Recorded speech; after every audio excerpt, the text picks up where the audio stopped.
Hello, hello.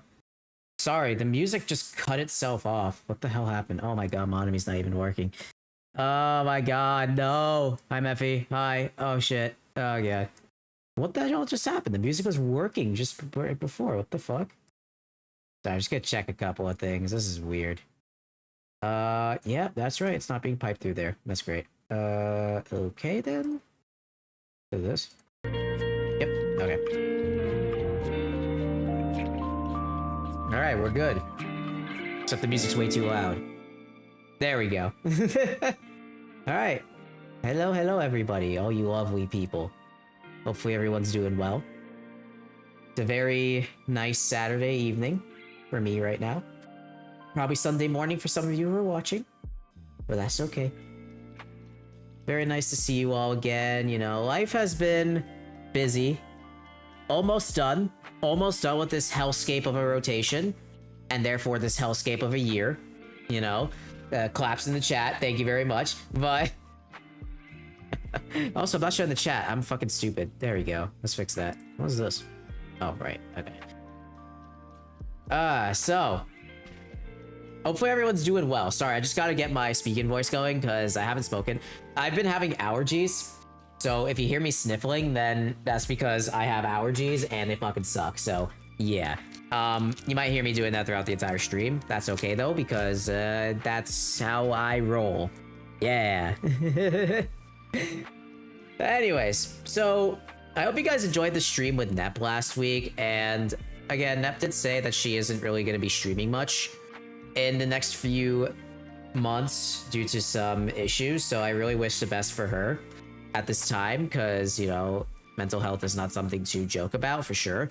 And yeah, so let's just get right into it, I guess. I've been very busy. I've done a lot of surgeries and I'm finally off of the hellscape that is my current service, I guess. You know, surgery is like a rotation where you have multiple services where basically one service does one specific thing. Like you go to trauma, you go to gen surge, and you can do like more specialty surgeries. So I'm finally off of the one that requires you to go into 50 billion different cases, which is amazing. Like, I am so happy that I'm done with that shit. It's so nice. I'll be done with this rotation soon. Never have to go into an operating room ever again in my life, which is amazing. Thank you so much.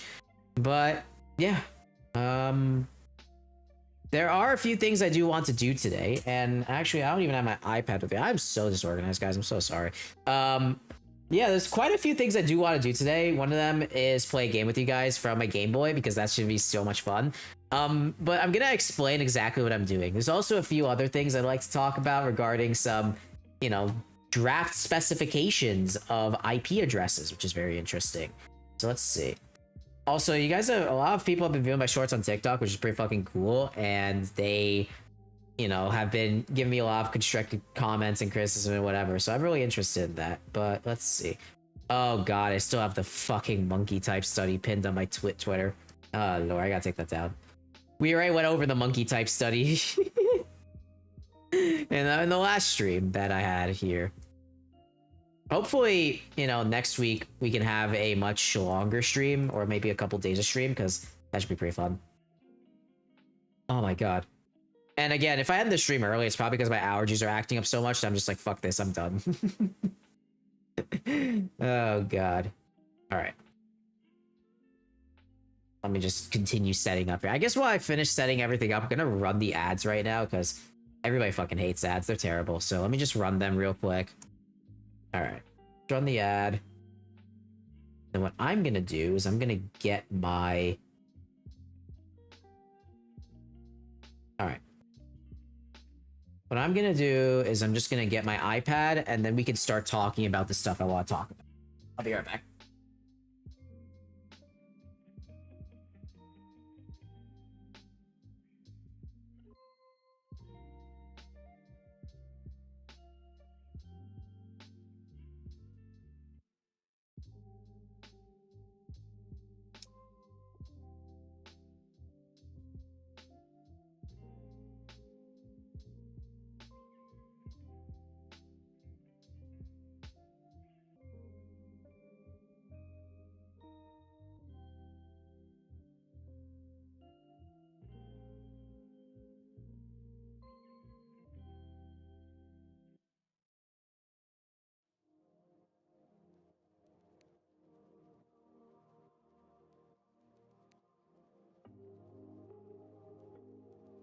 Okay. I think I got everything. iPad. Player app. Go. Man, I'm not even sure how long I'm gonna be streaming when I'm studying for boards, dude. Like, that shit, it's gonna be brutal. Ugh. Fuck, man. Why is there so much stuff coming up? I've been, like, swamped in extra work. It's crazy. Alright, ad break's over. Thank God. Alright. So, let's see. Here we go. So let me just show you what I saw recently. Something that I found really interesting, because we talked about this the IP specification before. You know, oh god, that's the med stream. Let me find my actual notebook. Here we go. Here's the notebook that I usually write in. Tilt that over. Just share my iPad. And hopefully you show up, please. No? Oh, yep, there it is. Perfect. I think 0x asked me, like, how do you, stream your iPad? I use, like, a free AirPlay app, a 5K player, to do it all for me. Because, it's free. I don't gotta, like, pay some stupid-ass licensing fee for it. And makes my life easier, so happy to just use it. It does have some ads, though, which is fucking annoying, but that's okay. Okay. So, let us talk about the new IP draft. So, if you guys don't know about IP addresses, right, these are the things that are used to communicate across the internet. You basically have computer A, and the best way to communicate is to computer B, right? This is basically the internet. You send packets via TCP, but you need to send it to somewhere, right? So we have IP A and IP B. The IP address is quite literally an internet protocol address to send the TCP packets to. That's why we call TCP as TCP IP, because IP is required to set as a destination and a sender to be able to mark who is sending what, right? So that's essentially what IP addresses are for and why they're so important. Now, IP addresses in a nutshell, the way people usually think about them are 4 numbers, right? So I'm just gonna write a simple IP address. Right, so this is a IP that everybody knows. It's your local router IP. And if you don't know how to access your router control panel, you can use this IP and you'll be able to get there, right? So this is the main problem though. While 4 numbers has always been the standard, right? Everybody likes using 4 numbers separated by dots. That's how an IP works. There are something called, reserved IP. So there's a lot of ways to subdivide these 4 numbers. We have the reserved, we also have the unusable, and etc. But after that, we have the usable IP addresses. And this is like a small subset of these 4 numbers. Okay, so we got all of those 4 numbers. And again, the highest you can have is 255, 255, 255, 255. Right, so that's the highest amount of IP numbers you can have in an IP. It's the greatest value. Okay, so out of all of these usable IP addresses, this number is dwindling significantly. because every unique IP address is basically being used at this point. So by doing so, you're going to have a lot of decreased availability of all of these IPs across the entire population of 8 billion people.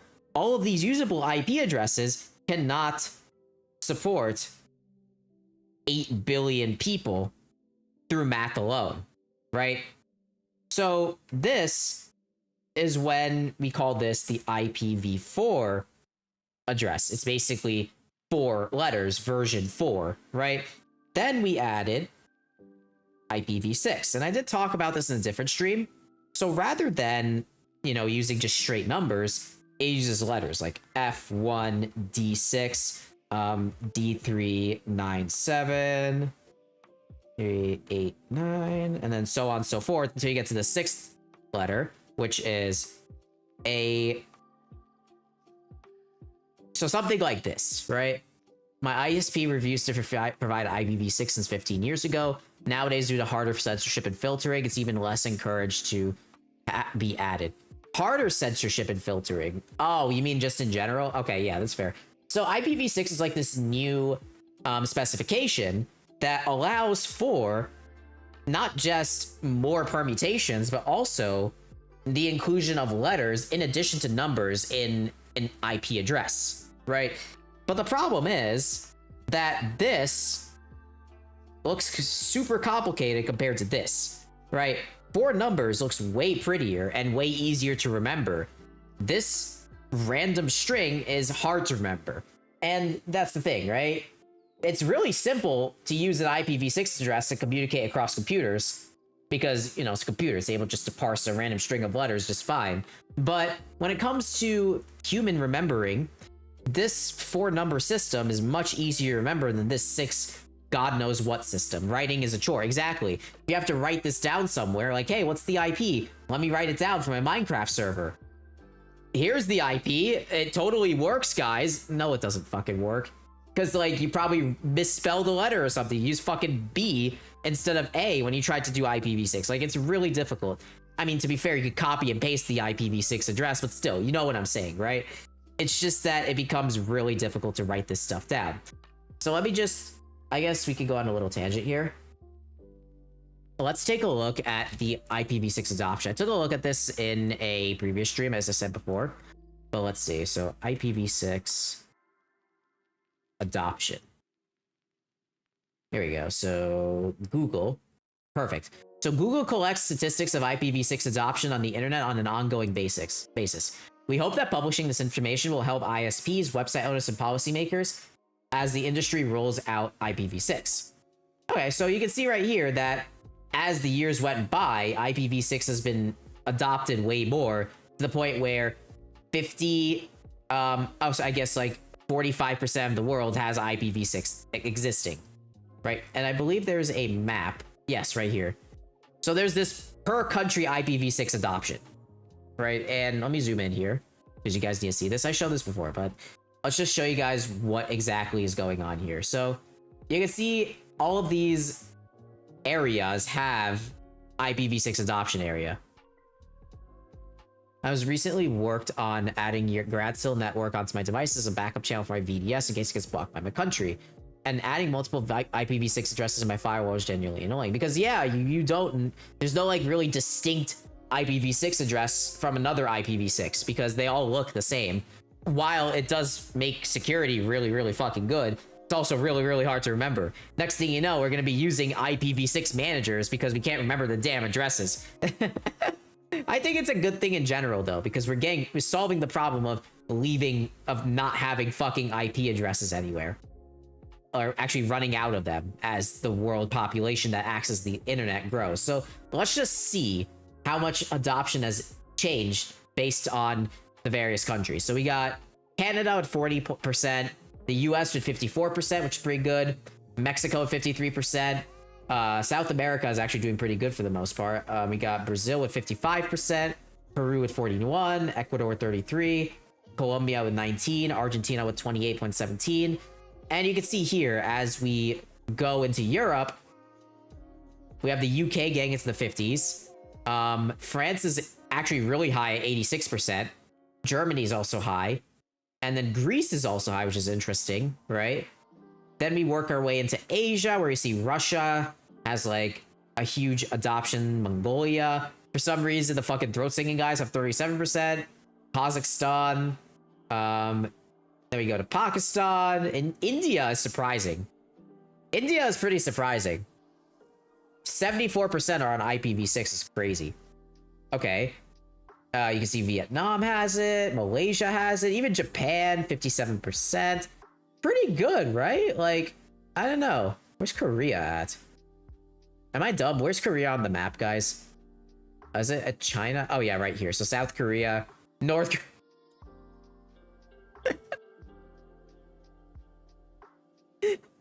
North Korea, IPv6 adoption 0%.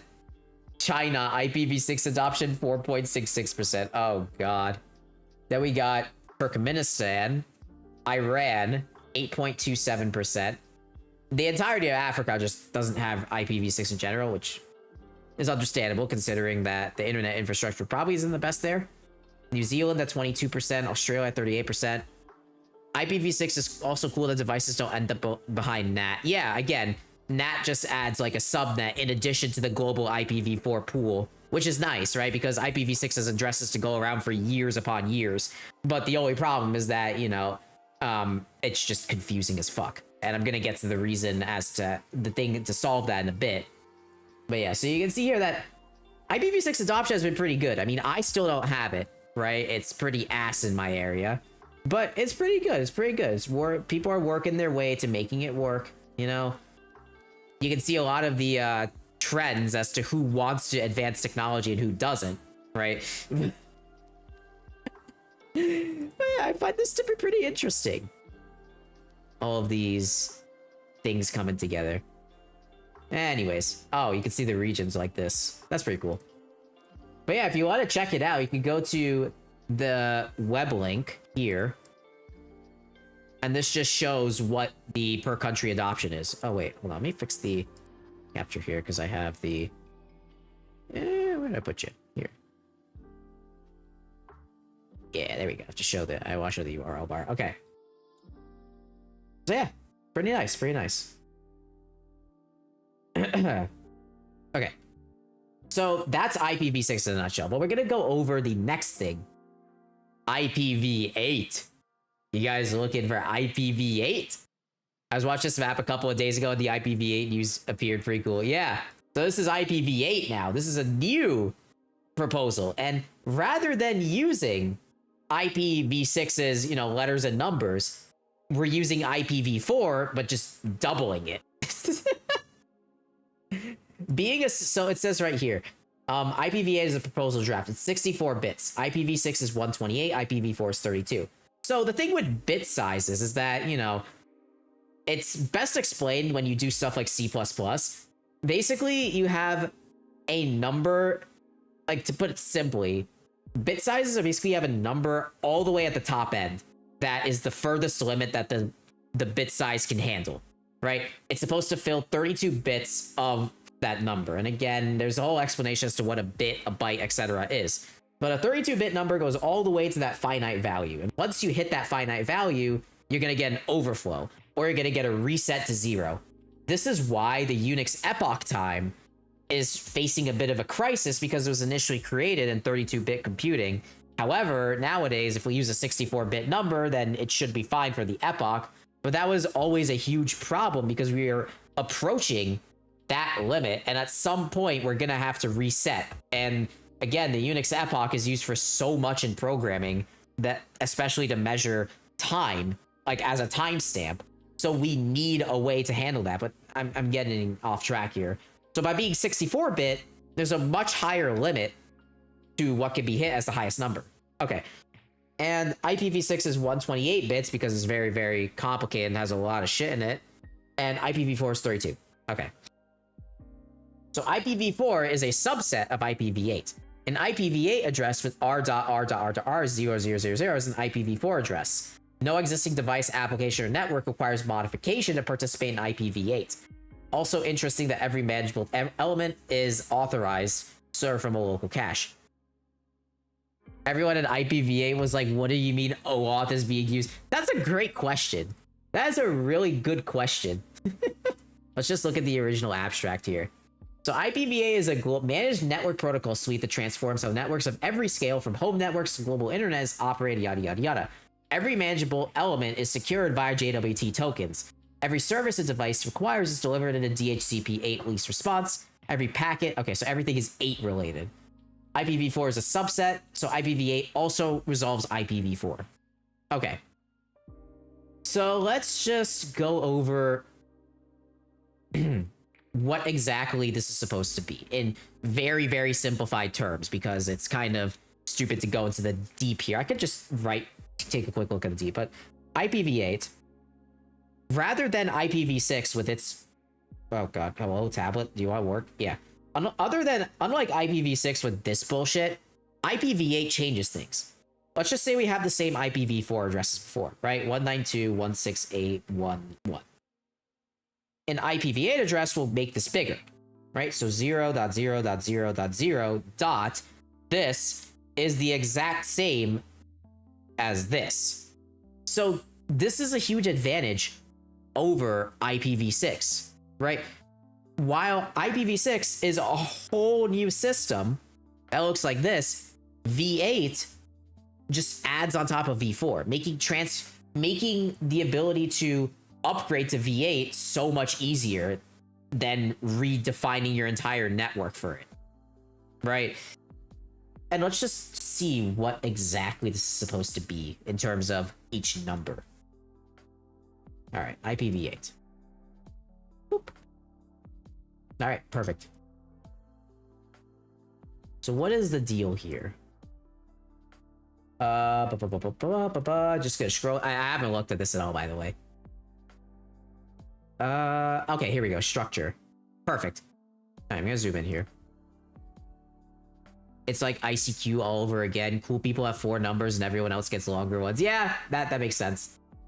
All right, so an IPv8 addresses 64-bit value, 32-bit routing prefix, and 32-bit host address. Oh, okay. So what they basically did is they added NAT plus the existing IPv4 host address, because the routing prefix is the exact same thing as is very similar, not the exact same thing. It's very similar to how NAT works nowadays, right? I mean, let me just show you how I think of NAT. Correct me if I'm wrong. So NAT, network. Let me just search up what NAT stands for. What does network address translation? Okay, just making sure. So NAT, or network address translation,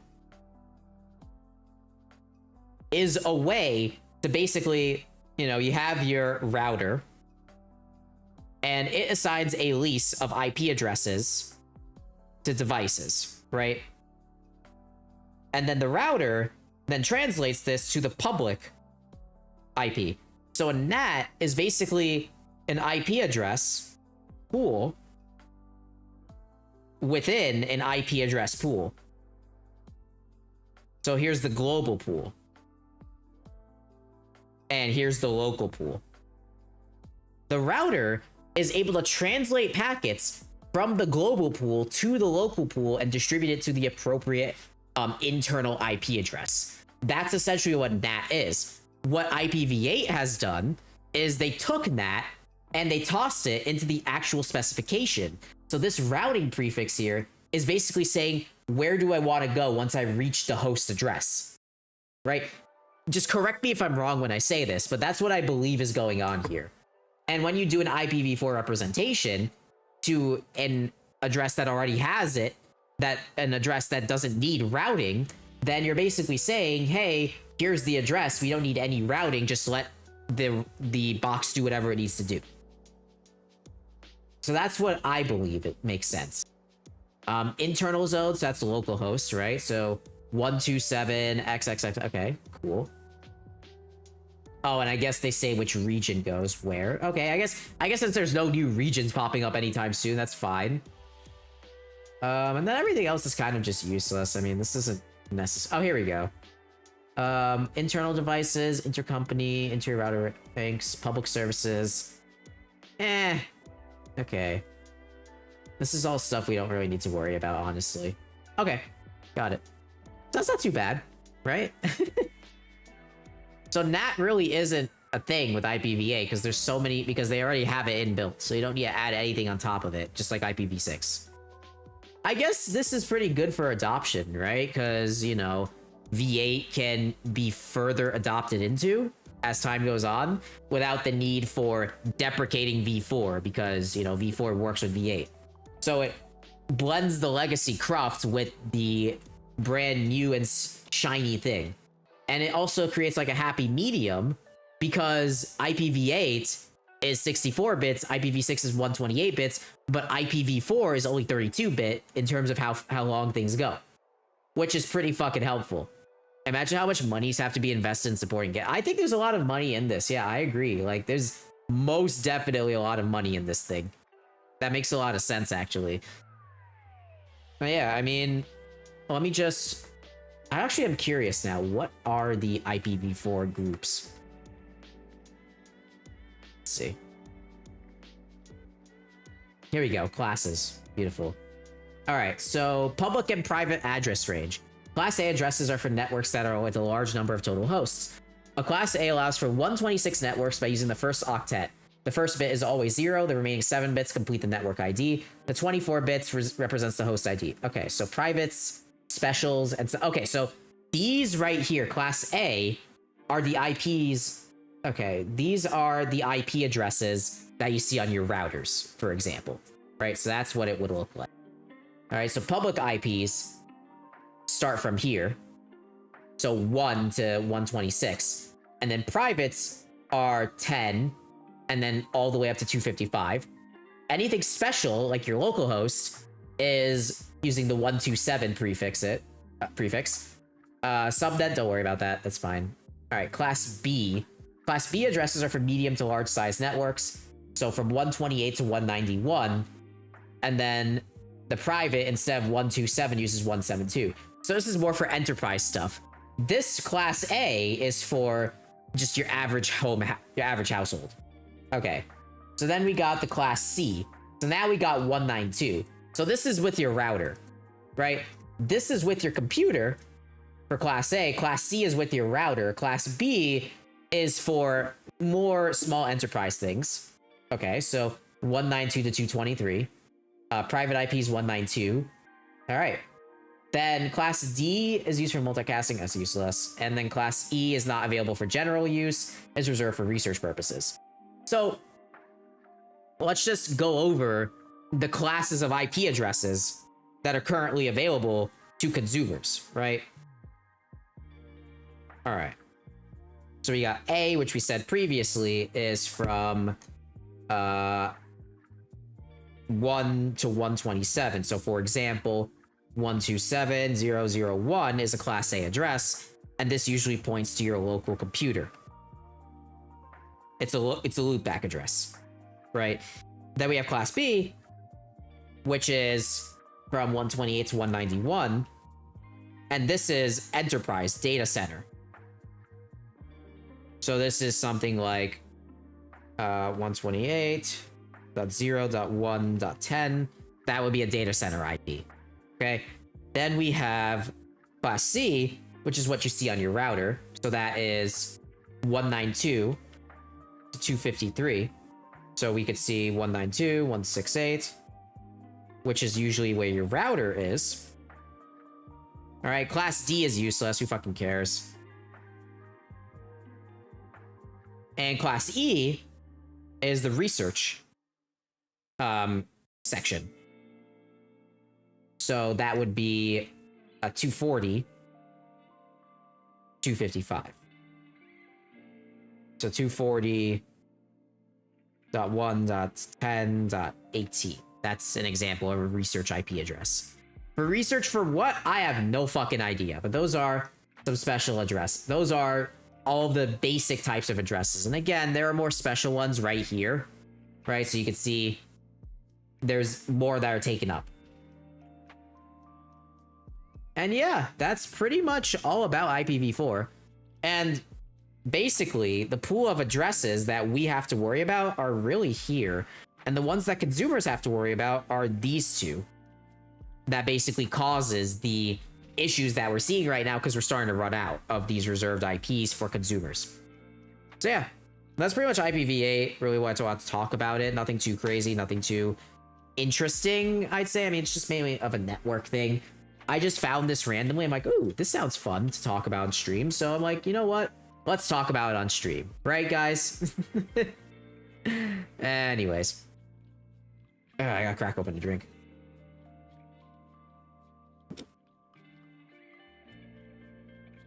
I think you guys want to get into the meat and potatoes of this stream, so I'm gonna just talk about it first, and then we'll get into it. All right. I also gotta set up my phone. Oh, fuck off, iPad. Nobody likes you. All right. I actually gotta set up my phone. So give me 1 second. I'm just gonna keep looking at chat. Feel free to chat while I'm doing this. Imagine how much, like, I don't know, Mephi. Like, IPv8, interesting concept. I hope it does get adopted, right? I hope something gets adopted relatively quickly to help offset the IPv4 crisis, because I remember AWS completely nuked and started charging for IPv4 addresses, and it was ridiculous. Let me also fire up the webcam. All right. That's actually why I stopped using AWS and in the end, because like it doesn't make any fucking sense to use AWS if I don't have a computer that can even access my damn server at all. Like I don't have IPv6. I can't access my server without using something like Tailscale to bypass the IPv6, since Tailscale has its own routing, right? As a why, I have to literally put a VPN on my server to fucking access it, which is crazy. I can't just access it from the server IP. That's probably more secure in the long run, but still, it's kind of crazy. All right.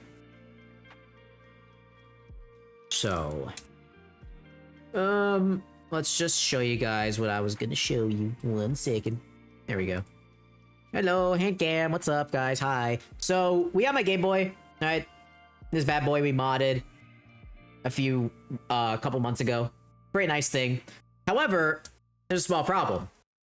I still have a white IPv4 since 2003. Jesus Christ, have fun with that. Anyways, so I've had this Game Boy for some time, and I've been playing on it like a lot, especially when I have like time off from work. And it's great. It's really fun. I really enjoy using this thing. The only problem here is that I want to stream Game Boy games to you guys. I want to do it. I want to play a Game Boy game with you guys together on stream. But the problem is that I can't stream from here. I just can't. There are a few ways to fix it, right? There are a few ways to make it so I can stream to my PC. The easiest way, like, let me get another console for a second just to show you guys how easy it is to stream with these consoles. So, you guys know my Switch 2, right? This, the one with dock I mod, this big chunkster right here. You guys know my Switch 2. And this guy has a Type-C port on the bottom, and it can communicate with a Switch 2 dock. And the dock, you plug it in, and you're able to capture it via HDMI on the computer. I can capture that output and stream it to you guys. But on older consoles than the Switch, like something that's not a home console, could not be captured unless you modify it to do so. Like my 3DS, for example. I can mod a capture card on there, so I'm able to capture my 3DS output and put it on the computer. Or I can use applications to send the output over network to the computer. However, with a Game Boy, that's just not possible, because last time I checked, I don't think a Game Boy has any internet connectivity, unless you use like an adapter of sorts. But there's no inbuilt internet in this thing to capture that allows you to capture data from point A to point B, right? Or at least someone has not figured it out yet. So I'm stuck in between a rock and a hard place. You could mod the Game Boy to have HDMI output, but that fucks up my display. There's like a specific display you need for HDMI, and it doesn't have the stuff that I like on my current display, which is good, right? As a portable console display. Really, really good, high quality IPS LCD. Doesn't have support for the HDMI mod. So, lo and behold, what I do instead is I come up with a compromise. And let me open up my iPad just to show you guys what I mean. All right, so we're gonna draw this out. GBA on PC. All right. So number one, I want to play GBA games on stream. So there's 3 ways we can do it. Number one, HDMI mod, existing GBA. That's the first one. The second one is use an emulator, such as MGBA. I can play on an emulator just fine. However, there's a small problem, right?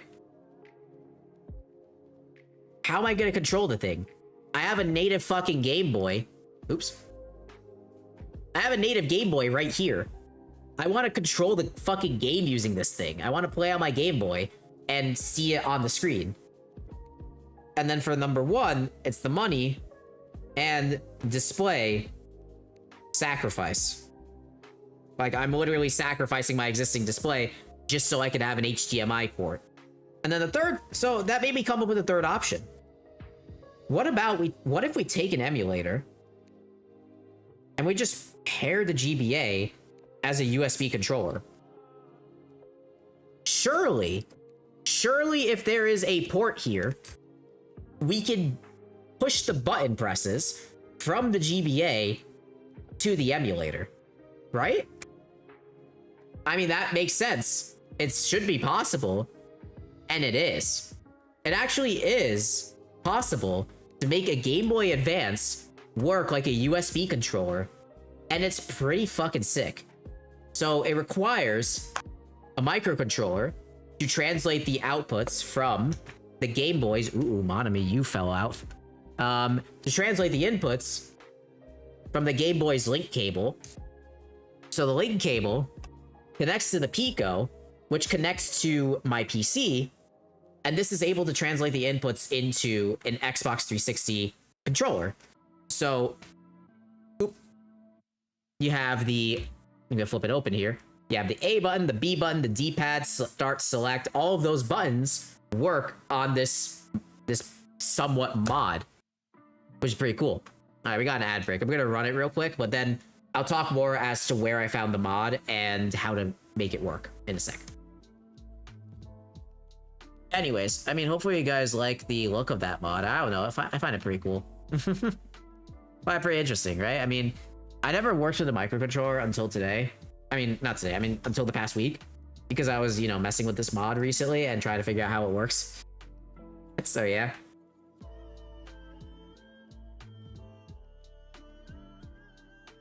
But there's a little treat for you guys. One of the cables on the board accidentally broke off. So rather than just trying to finagle that cable in again, I might as well just redo the entire thing, because, you know, you guys probably want to see how the mod works and how to solder everything down. I might make an actual YouTube video on it. I've been saying that for some time, but maybe this time around I'll get to it, because it is pretty important. It's a pretty cool mod. I don't think anyone has really documented it just yet, so yeah. But I got this link cable, so we're gonna be messing with it. I actually bought 2 link cables because the first one, you know, got a little bit confusing. I actually didn't need to buy 2, which is kind of sad for me, but we roll with it. We ball. All right, let me just... Fuck, bro. Allergies suck, man.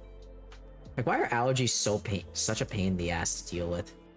Can someone please explain to me why they're such a pain in the ass? Because, oh, man. I feel like they're just hard.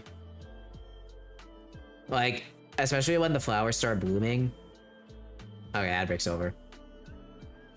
I wonder if you guys suffer from pollen allergies like I do, because they're pretty bad, usually. Maybe they're not as bad for you, but, you know, we fight pollen together, my friends. Okay, so let's get the show on the road rather than me fucking waffling about theory, because I know everybody loves the way I talk about theory, but I'm just a goober. Get my soldering iron set up real quick. Just get all the normal tips out. I need my screwdriver. Okay, let me get my screwdriver. Let me get my helping hands. I need those actually, so I'll be right back. Give me like 2 seconds.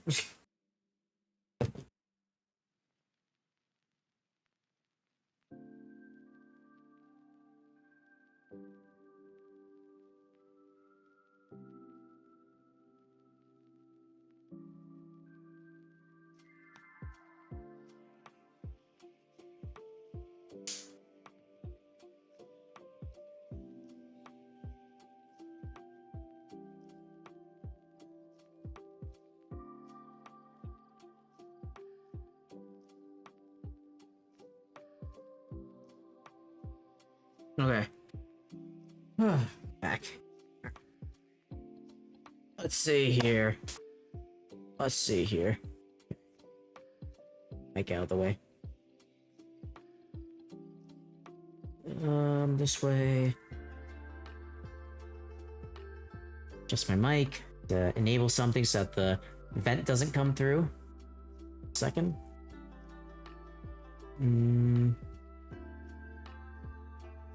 No, not that. Aha! Found you. Okay. My mic should sound a bit weird now, but that's okay. So we got the Raspberry Pi Pico here. And let me actually draw out how it works, right? Oh, wait, before I, go into the actual soldering part, let me just show you where the mod came from. Because I feel like it's pretty important. Hey Tyler, what's up? How you doing? Welcome, welcome. Let me just show you guys where you actually came at a good time, because I'm about to solder the mod together for the Game Boy USB. So this is the GBA Pico gamepad by this guy named Copyrat90. Basically made this entire mod work. And what he did is he took a existing project of using a Raspberry Pi Pico as a game controller and modified it to use the GBA link cable's outputs, utilizing something called SPI. What does SPI stand for? Just gonna look it up real quick. Sorry.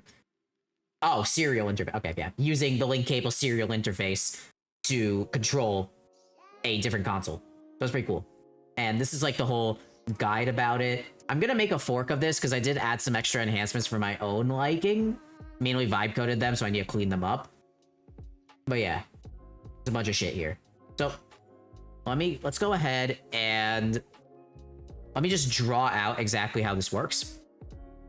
Okay. Here. Okay. So how this Pico gamepad works is, first, you have your Game Boy, right? So this is your GBA.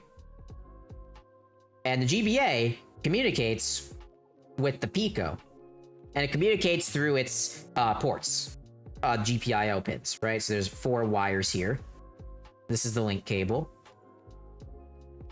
And the Pico then communicates over USB to your computer or wherever the Pico is connected. And it's going to communicate Xbox outputs. Or sorry, Xbox inputs to the computer itself. And the reason this works is because the link cable was really made to take a Game Boy's inputs and link it across to another Game Boy. So you could play stuff like multiplayer games. Remember, we're not in the age of internet where you could just use Wi-Fi to play multiplayer. No, we have to use cables because wireless networking across game consoles wasn't really a thing back in the early 2000s, 1990s. So that's where link cables came into play, to link 2 consoles together so you can play these games. I think the DS was when we really started to have like proper multiplayer over the network, like servers and shit. But over here, there were no servers. The master console, so the host console, was the server in a nutshell. So it's a very interesting dive into how old technology especially old video game technology worked. I mean, before saving, before like flash memory started to take off, there was no such thing as like in-game saving, or you had to use like a button battery on the cartridges, or you had to use like passwords to save things to a drive, for example, or sorry, to save things to the game itself. So when you enter the password back in, you're able to return back to that state where you're supposed to quote unquote save. There was no way back in the day to like set your progress somewhere, which is kind of crazy when you think about it, right? Like you had to play the entire game in one go. Maybe some of you guys are old enough to remember that. I'm certainly not old enough to remember that. I remember saving from when I was a young kid, bro. All right, let me screw the pine steel tip in. Save passwords. Hey, Ika, what's up? Save passwords. Yeah, save passwords. That's what we're talking about today. All right, so let me get my soldering stand set up on the side here, and I just need to get the charger plugged in. Nice.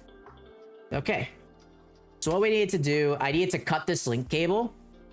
Better copy that into the sequel game or you might lose everything. Wow, Jesus Christ. So I need to get this link cable all cut up, and we're gonna solder it to the RP Pico. I got a USB-C Pico board, and you also want to make sure to get like an RP Pico 1, not a 2, because the 2 is a different chipset, and the chipset doesn't work with the chipset doesn't work with the software, unfortunately. I tried figuring out how to do it, but it's also just like a pain in the ass to do so yeah. I already did a pin out of this link cable.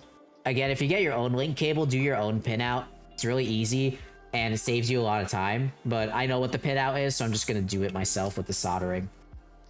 I doubt a lot of people are going to be doing this mod in the first place, because they're either going to HDMI mod their Game Boy and do the trade-off of a better display, or they're just going to... Oh, what the fuck just happened to monitor? Hello, monitor. There we go, we're good. All right. Or they're just going to, you know, not fucking care and just play the Game Boy portably because they're not a streamer like me and wants to show games to you guys. So yeah. After this, we're going to play a bit of Metroid Fusion, because that sounds pretty fun. Again, I've been playing some Game Boy games. I've been playing Minish Cap on my own. You know, trying to get through it as much as possible. Again, I'm a big Zelda fan. More so than Mario or anything like that nowadays. Because Zelda is like one of those games where you could like sink so much time into. And it's not like Pokemon where you need to know like, oh, what's that Pokemon's name? Or what's that Pokemon's name? It's more so, like, you know who the characters are, you know what you're doing, you need to save the princess.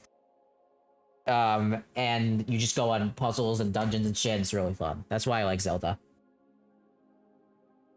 Okay. Looks like we're good.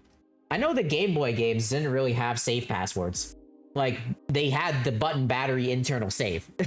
Like, they just literally had a full-fledged RAM chip in there, powering it by the button battery. Thanks, Tyler. I'll hydrate. But yeah. Okay. Okay. Posture check too. God damn. You really want me to be healthy, don't you? My back was so hurting so much like this week because of all the surgeries I had to go to. The thing about surgery, right? Shrimp back. It's not shrimp back. It's actually pain from standing way too much. You see, your gluteal muscles, your ass basically, is the muscle that allows you to stand straight. It's part of the muscles that allow you to stand straight. There's the erector spinae, right? That's another one. But the gluteus muscles are very, very helpful in that, especially in the lower body side. So when you're standing for like 4 hours trying to do a fucking surgery, it's not that easy to do, especially when everyone expects it of you. So when I'm standing for so long, it causes, and I get home, my gluteal muscles, they just started cramping like crazy and I could not stand up. It was like I was an old guy where their back went out. It was really bad. So basically I was popping a shitload of Advils throughout the week. Again, don't do this, by the way. I'm just telling you my experience. Popping Advils is not, too many Advils is not good. It's gonna fucking fuck up your gut. But, you know, you gotta do what you gotta do at times. And yeah, I mean, I was popping like an Advil a day for like the past work week, and now just take Tylenol. Tylenol is also gonna fuck up your liver. That's the other problem, right? NSAIDs fuck up your gut, Tylenol fucks up your liver. Advil is, I just prefer Advil over that, but, you know, that's me being, you know, someone who understands this. But, yeah, one or the other is gonna happen. Again, I said in the last stream, all drugs have some sort of side effect associated with them. Prescription percussion therapy to the head. Yes, of course. Like, sports bomb, I mean, I wish I could talk to a sports medicine doc on the stream. I wonder if there is a VTuber... Oop, sorry. Oop, nope. Is there like a VTuber sports med doc? I really wish there was. That would be someone I'd love to talk to. Because sports medicine is like my secondary interest compared to like my normal, you know, internal med interest. But yeah. Okay, there we go. So... Nah, no, that's crazy, bro. I wish I could... I want to talk to a sports med guy on stream. I know a lot of sports med people. Ortho surgeon, that works. I mean, ortho surgeons are fucking awesome. I used to know I know a good ortho surgeon who is very accomplished in their field and sweetest guy ever. I love him. He's great. But yeah, ortho surgeons are amazing people. But again, I mean, there's a lot of things to unpack when it comes to the drugs that you're taking. You know, we talked about that in the last stream as to how NSAIDs can fuck you up. Acetaminophen, Tylenol can fuck you up as well. So just be careful with what you're taking, right? Don't take anything in a way that's out of moderation. So I'm just desoldering these wires really quick because we gotta get rid of them from this section. Water can fuck you up. Yeah, I mean, it can. I mean, if you drink too much water, you're gonna get fucked. Caffeine can do, yeah. I mean, the #1 symptom of caffeine intoxication is a headache. You get like a really fucking bad headache because you drank too much caffeine. Also, let me know if you can hear the fan noise. And I'll just mess around with it, okay? I don't think you should be able to, but who fucking knows?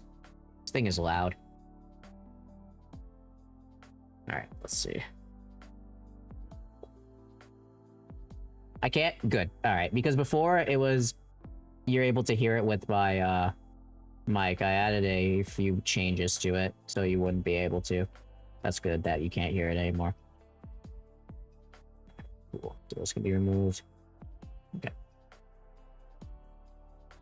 Wow, trust me, I got sick about a month ago. My left ear is still messed up. Well, you have a right ear, so I'll trust that one instead. Oh, man, getting sick is fun. I used to have, like, a lot of sympathy when people got sick, you know? Now I have no sympathy, because, like, I see so many sick people every day. I'm like, what are you in for, man? What did you do? What happened? Tell me about it, man. Just don't get sick. Easy? Yeah, I fucking wish, bro. If I get sick at my current rotation, I have to fucking make up a day on the weekends. It's so AIDS. Let's see if I can get this out.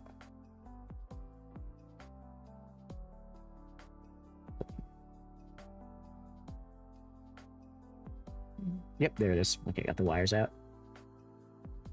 You could be like, watch a story about a guy who took 1,000 ibuprofen tablets in a month. Meanwhile, me reads instruction, be cautious taking for several days straight. Yeah, you should be. That is how it works, yep. I mean, Advil is not a habit-forming drug, right? But it's also, you know, a habit-forming thing to try and reduce your pain. Like, nobody wants pain in their body, so just be careful with the fucking drugs you're taking, man.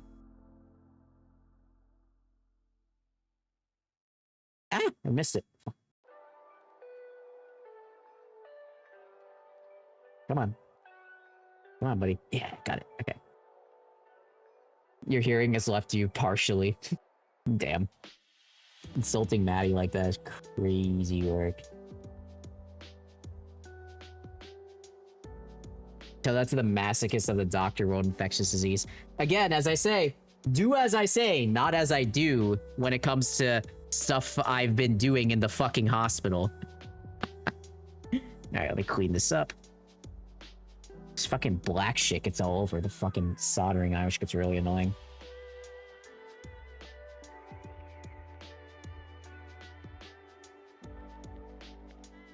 I'm gonna do what's called a pro gamer move. I'm gonna heat the underside. Wait, is there still something under there? Hold on. Let me flip this around. Yeah, there is. Shit. Alright, let's fix that.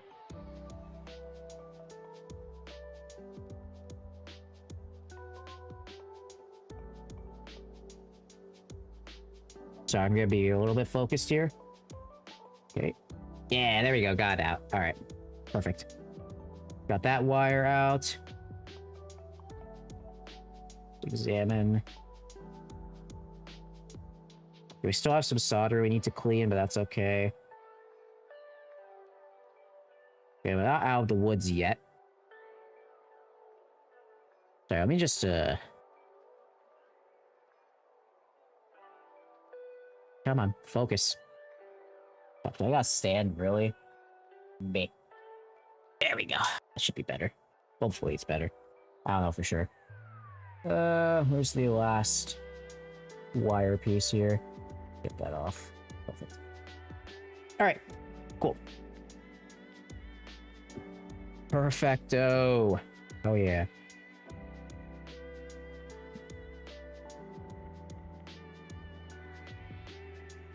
Alright, so we got that all cleaned up nicely. You take 150 vitamin gummies. I love that, man. It's like, you know, it's as they always say, moderation is very important. I wonder, like, how many of you guys watch The Pit? And I'm gonna make a bit of a controversial thing about medical drama, specifically for me. But I just want to ask you guys, how many of you guys watch The Pit or any sort of, like, medical drama? If not, only clips? Okay, gotcha. I mean, for those who don't know, The Pit is a medical drama show where it's basically more realistic. Basically, every episode is an hour in the ER, right? So you're in this really busy... No, that's The Good Doctor, Tyler. That's the one you're thinking of. So this is a different one. It's basically, you know, you have the attending, the residents, the medical students, all of those guys, the standard hospital staff, and they're all working at the same hospital, a very, very busy ED. And every single episode is basically an hour in that ED because ERs are very, very busy. Let me just desolder this as well. Hold on. Wait for 1 second. Cool. All right. But getting to my point, right? So it's one of the more realistic medical dramas because all of the cases that are seen in that show have some sort of, you know, backing to current disease treatment, right? For example, you have a heart attack. You have to get them from bed, from ambulance to cath lab at a certain time. Those are all things that are present in real hospitals. It's not as chaotic as a real hospital, but I mean, sorry, it's more chaotic than a real hospital, right? A lot of the ERs I've been to haven't been like insanely chaotic, but then again, a lot of the ERs that I've been to aren't exactly in chaotic areas. So that's like the Occam's razor of the ER in general. Guy's face and bones disconnected from his skull. I don't think that would be The Pit, but I did not see the entire thing. But one take I have about medical dramas is that I know a lot of doctors, VTubers, everybody, all as even doctor VTubers, they're all talking about The Pit. I personally don't want to see a medical drama after my shift at the hospital. Is that just me? Like, when I get home, I'm not trying to remember the hospital that I work at and then go back the next day. I don't know. I just can't. I can't really tolerate that because I was watching The Pit and it kind of felt like a cyclical drain on me going to work the next day. Because I see a show about the hospital, I go to the hospital, I go back home, I look at the hospital again, I go back to the hospital the next day to do work. I'm like, dude, I need to see something else. I can't be watching this fucking show. And some people don't have that issue. I'm like, how are you not have that issue? That's why I like Grey's. It's so unrealistic. It's just silly. Yeah, that's the thing, though. When you get rid of the medicine part, it's just drama. And I don't like the drama part. I actually like the medicine part more. I feel like The Pit, like, at the end of the first season, was immediately straying into the more drama portion of the medical drama. I see people post on Twitter all the time, like, oh my god, look at this Pit episode, bro. It's so fucking crazy. I'm like, dude, shut the fuck up. Dude, I don't care. I don't want to hear what this character did. I don't give a shit about this character other than the fact that the character is a resident or a medical student or something like that. You know? I don't care about the character, man. I'm not that invested. It's crazy, bro. Fuck.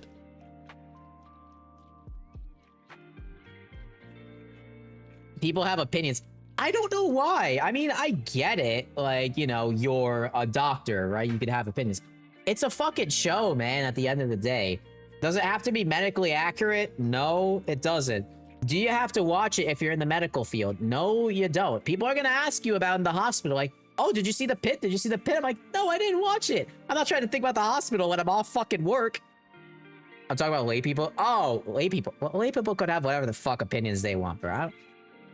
I've seen like a lot of fucking people on Twitter, like doctors and shit, talking about the pit episode. Like, bro, who fucking cares, man? Well, that's just me though. Like, enjoy what you want to enjoy, right? Let me just say that outright. Enjoy what you want to enjoy. It's just that I don't really fucking care. I saw two people argue about the color of an actor's hair. Like, yeah, sure. I guess like, Maddie, since you watch Grey's, I guess that's like kind of what the fandom is like, no? Like everybody's kind of squeeing over this doctor, that doctor. Like, oh my god, the doctor's so hot, wow. Like, dude, do you want to fucking... This is why I just watch other shows, man. It's not for me. It's not for me. I'm not interested in seeing my work after work. Fuck, dude. One thing I did like was that there was that one doctor in the pit. As there was like a clip of the doctor just like leaving. Oh, sorry, not the doctor, the medical student just leaving because like my shift is over. I got boundaries. Bye, Felicia. Like, yeah, there should be more of that, honestly.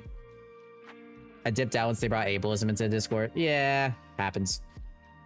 It's prominent within the profession. I see it both firsthand and secondhand, so it's great. But yeah, one thing about the oh fuck, I fucked up this wire strip. God damn it, I have to clip it. 1 second. Whoop. There we go. It wasn't actually ableism. Well, fair enough. I don't know. I mean, was it the one where the doctor was having like the seizure thing? I think that was one thing I saw floating around Twitter. See, that's the problem. My fucking Twitter has the pit. Yeah, okay. Yeah, I don't know. I mean, you should disclose that, I'd say, but I don't know. I didn't see the episode. I have no fucking comment. I don't really care. Again, hospitals have the ability to have a heart. You try to drive. Yeah. I don't know anyone with epilepsy, so I don't know how the fuck people with epilepsy are restricted in the way that how you can drive or do stuff with your daily life. I got no clue. You do? Are they able to drive with epilepsy? I got no clue. I just love to know. I'm coming from a place of just like not knowing at all. You have to be seizure free for 6 months. Okay, that's pretty good then. Okay, so you can drive, right? As long as you're seizure free. That works. That makes sense. Like, you don't want to have a seizure on the road and have a car crash happen, right? I saw like a car crash today and the car got wrapped on a pole. Like right outside where I ate dinner today. The pit character shouldn't be. She had a seizure that day. Yeah, the character shouldn't be driving then. Yeah, that makes sense. Yeah, it was bad. It was really bad. The thing about cars, right? The thing about drivers is that whenever they see a crash, they're not like, oh, poor person, they must be suffering. No, they're like, bro, why the fuck did you crash? Try to get to work. And that's how we do it here in America, you know? Okay, I stripped these 4 wires. I'm just gonna wire them up to the board. Oh, man.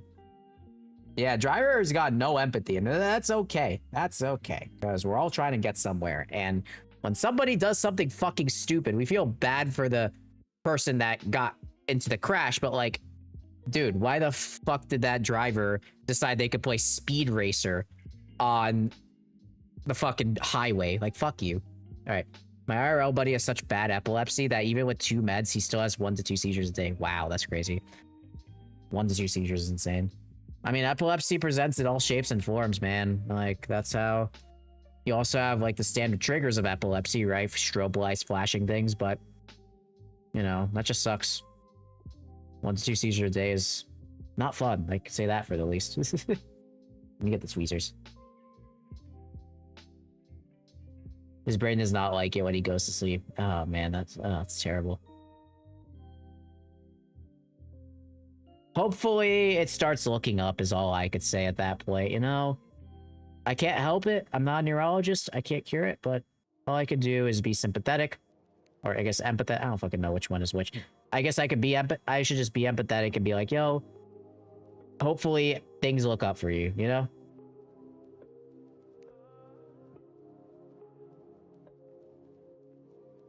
You know, at some point, you know, when you work at a hospital, he's been this way for 15 years. He's content with his best life. Yeah, good. Yeah, right. Good.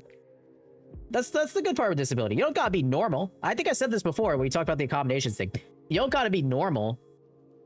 Like, a lot of people with disabilities strive to be normal as much as possible. This is like a way you can spot someone who has a disability and someone who's faking a disability. Because a lot of people with disabilities don't like the fact that they, you know, are missing out on some things.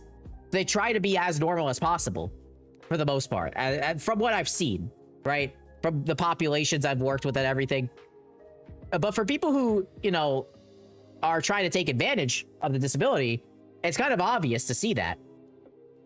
It's just that there's a lot of bad eggs out there that the people that actually have disabilities are being scrutinized. There's, yeah, I want my business. Yeah, right? So I got an example for you guys. Okay?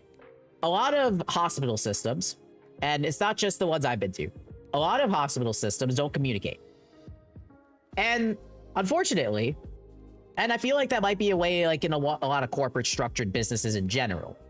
Because when it comes to somebody with a disability, I guess they're seen as a liability or something. I have no clue. But a lot of corporate-based systems, such as a hospital, people don't communicate really, right? You have admin communicating to the doctors, communicating to the residents.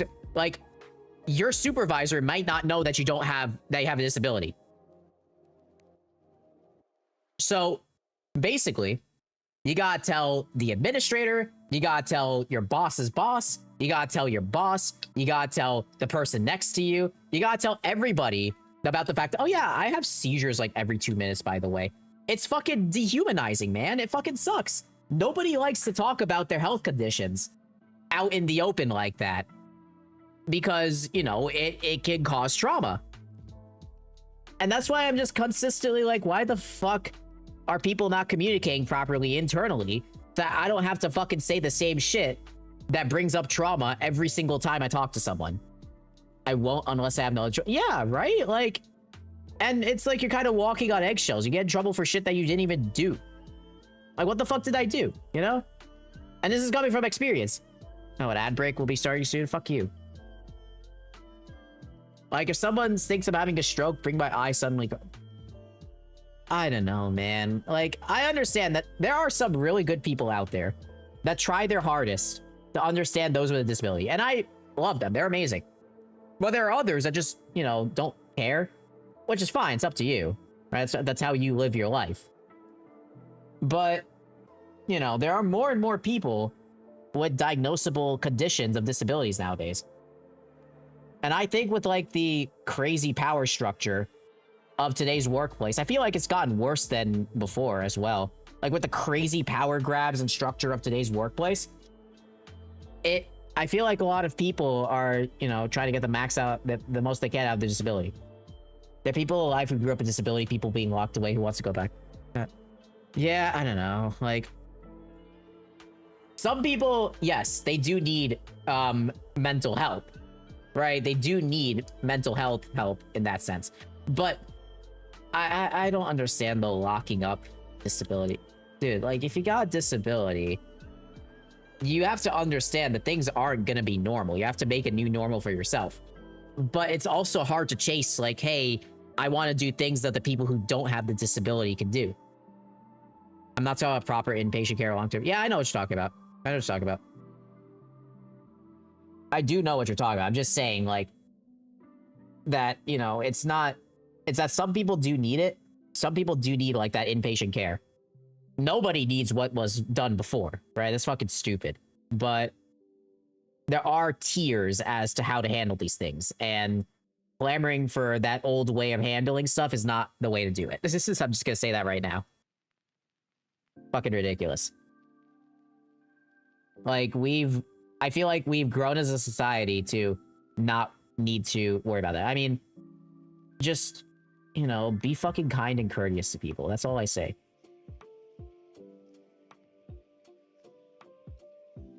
Like, at least the one thing... Oh, God. You can have solace in is that as long as you're kind, polite, and courteous to someone, they can't really hold anything against you unless they have, like, an internal bias, right? Like, you could be the nicest person on the planet to that person that's treating you like shit. And when push comes to shove, you'll be the one in the clear because you didn't do anything wrong. You just treated them as nicely as you could. I mean, that's like one way to handle power struggles and things like that. Like, just be polite, nod your head, and that's that. Yeah, that's good enough. Next one is the white cable. And again, I'm doing these kind of under the table, like. Let me refocus the camera, sorry. Oh god, why is it not focusing? Oh.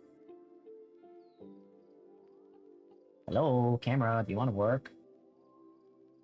Zoom out. Let me just zoom in here. Ugh. Okay, that looks much better. Alright. But yeah, like... I don't know, I have a lot of opinions when it comes to stuff like this, because... You know... There are always bad apples in the sea that try and ruin everything for everyone else, which... I mean, it fucking sucks, but that's the world we live in, you know? Can't really change it.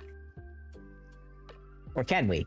Right, there's a lot of things we can do to increase disability advocacy, but there are some professionals that will have increased scrutiny when you have disability in the mix. Because, like, what happens if you have a disability and you cause harm to someone? That sort of shit, you know? When in reality, a doctor with disability is probably better than the other doctor you saw, or, like, a professional that you saw. I don't know. Judging people based on the stuff that they've had happen to them is kind of very shallow, you know? Like, oh, you had this happen to you. Well, why are you judging? Why are you putting that lens on me that, oh yeah, it's because of this that you're acting like this? No, it's because I'm my own person. You know, it's like a fine line between being a risk and then just not being treated like a person and having labels put on you instead.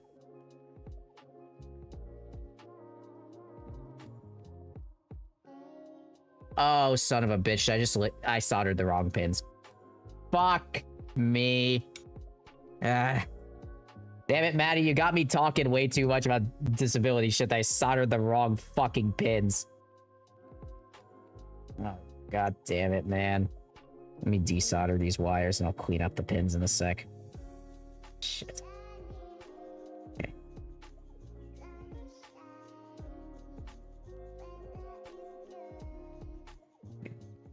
Let's desolder 12. Perfect. Okay, redistribute the solder here. Okay. Cool. Nope, there goes the fan. I gotta plug it in. Fuck. Saw people on TikTok jump on a nurse in a wheelchair saying she isn't suitable. Like, she isn't working bedside. Why? Like, man, sad. People on TikTok, is it like other healthcare workers or is it like just general people? Oops. That. Actually, those look pretty nice. I'm gonna keep that on. Right. Lay people? Ah, that makes sense. I mean, you can't really judge what lay people would do because lay people are lay people. You don't know what their objectives are. If it was another healthcare worker, that would be something terrible. It's fucking horrible as to what happens to the nurse, but, you know, anybody can do anything and you can't predict it. That's the problem. I see there.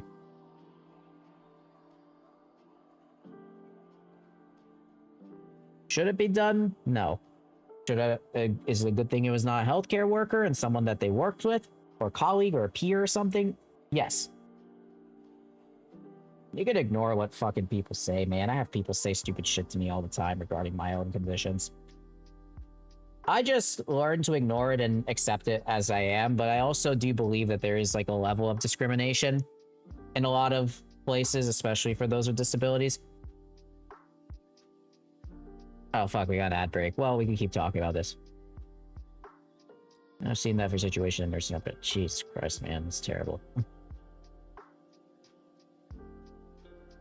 Man, make me feel bad for Redditors, but I'm kidding. That one's clean. Let's get this one. Okay, I'm just wicking away the solder because I just soldered to the wrong fucking pins like a dumbass.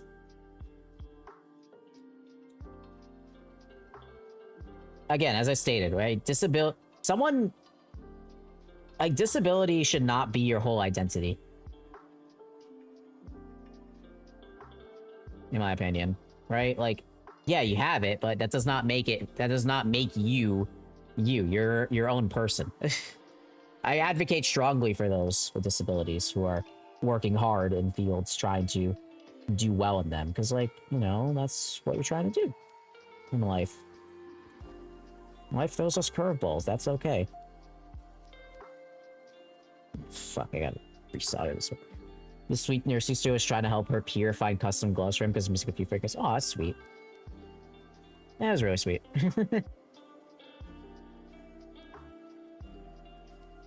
Yeah, I mean, it is... I just find that it is hard to bring things up in a corporate environment where everybody is breathing down your neck. Someone else's med conditions on me. Yeah, exactly, right?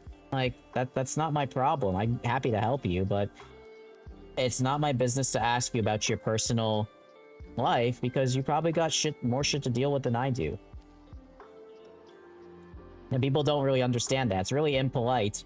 Like, for those on the street, it's really impolite to ask someone about their medical history without having, like, being in a proper situation with it, because it could be traumatic.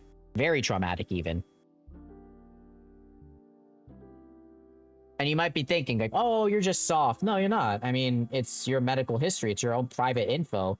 You don't gotta disclose it. The people that have been disclosed it, the people that have needed to hear it have heard it, and they should have told you. That's how it works, right? Like,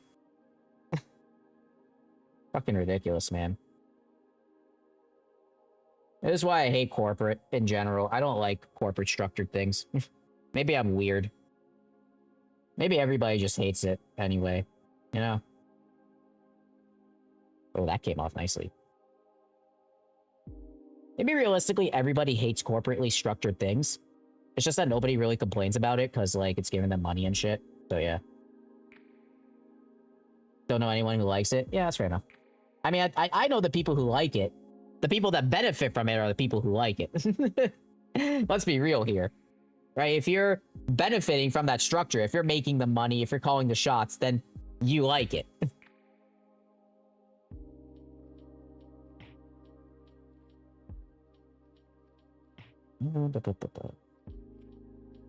Like, in today's world, there's so many ways to spin things, especially when it comes to social media, right? Social media is one of the driving factors of things that is one of the driving factors of just differing opinions, where everybody has an opinion about everything. And you got to use critical thinking to figure out which opinion makes more sense.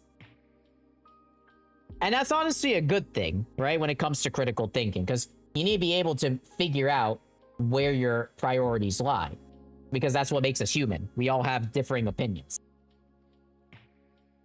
of things. I honestly think everything in and of itself is an opinion when you think about it. It's just that some opinion has way more consensus than others, so that's like the more correct opinion. But an opinion is an opinion. Anything can be flipped on its head at any time, at any place. That's the way I think of things. And the person who does that is like a disruptor or something like that. Someone who disrupts the entire feeling. Okay, where did I solder these now? Before I fuck up again. Hold on. Alright. Yeah, I soldered to these pins. Okay. Yeah, I fucked up where I soldered previously, so I had to desolder. Now I'm resoldering everything. God damn it, man. Alright. Those are my tweezers. I feel like I solder way better on stream than in my own time. Probably because I'm under more scrutiny, aka my viewers who don't really know how soldering works, but that's okay. You guys learned it from my soldering tutorial, learning, whatever the fuck it was, streams. Let me get some flux on here. I know of the word, my ex used to do it. Yeah, soldering is fun. I like it. See, soldering is like one of those comfort things, you know? It's very comfortable to do as long as you're safe with it. Right? Safety is like the #1 when it comes to this stuff.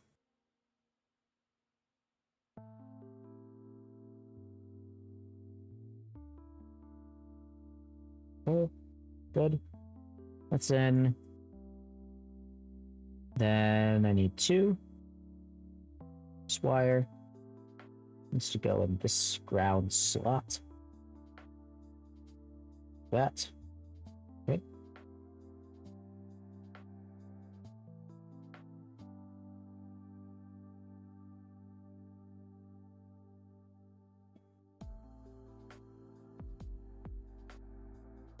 Is it in?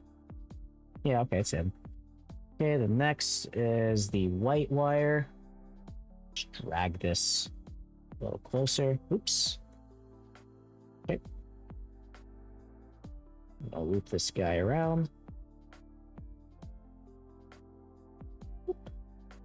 And then this guy needs to be looped around as well. Oh shit. Actually, it might be easier to just let the wire float for a bit.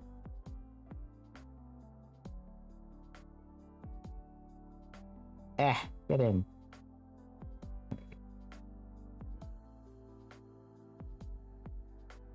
And get some tweezers. No, it fell out. Fuck. See, that's the problem with through hole. Is that you need to figure out where the wire goes. There we go. Got it. Alright. So keep it there. This is why I kind of like surface mount more than through hole.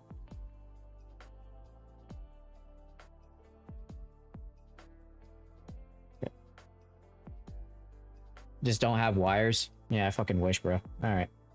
Let me thread this through. And shear. Pull it through. Again, this is basically surgery for electronics. Did I get through? No, okay. 19. Perfect. Like, you guys know about how the human cable management works, right? The human plumbing doing surgery on a grave. Hey, I love that robot. That robot is amazing. That robot is my favorite part of the entire surgery rotation. If that robot wasn't there, I would be so sad. The robotic surgeries are the coolest fucking things to happen in hospitals. I'm sorry. Like, I don't care about anything else. Those robots are fucking cool. Just flush cutters on these guys. This one doesn't need it. Nope. Okay, we're good. Cool. All right, so this link cable is finally soldered up. Go clean it up real quick. Some flux. And not flux, alcohol. I wonder if you could use, like, whiskey for soldering. Or Everclear. Sorry, Everclear. Can you use Everclear as, like, a cleaning solution for soldering? I'm really curious now. What do you guys think? Would it be possible?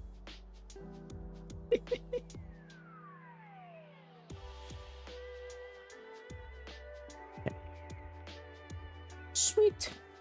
All right. Now, let's... Okay, so everything's soldered. I mean, 95% alcohol. Yeah, right? Like, can and should are different. I mean, if you don't got any isopropyl lying around, you know, the Everclear is looking pretty tempting. You just go to the liquor store, buy that shit, and they're like, what you buying that for? I'm like, I'm buying it for soldering. I want to know, like, would Everclear be viable? Let me look it up, actually. All right, let's actually try and figure this out, okay? Hold on.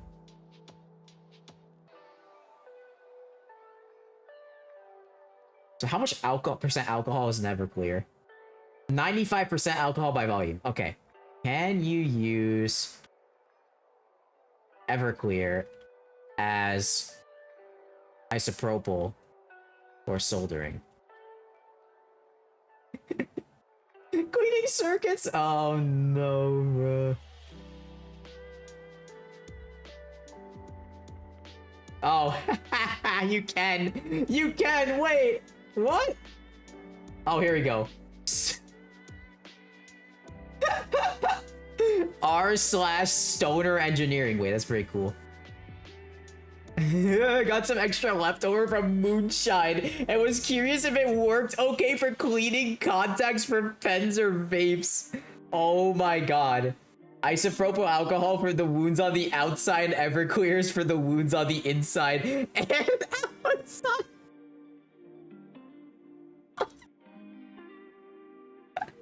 One small dab for solderers, one large swing for cirrhotic kind. Everclear is a lot more versatile than ISO. Everclear is much more expensive, but it would do the same job. It has less residue.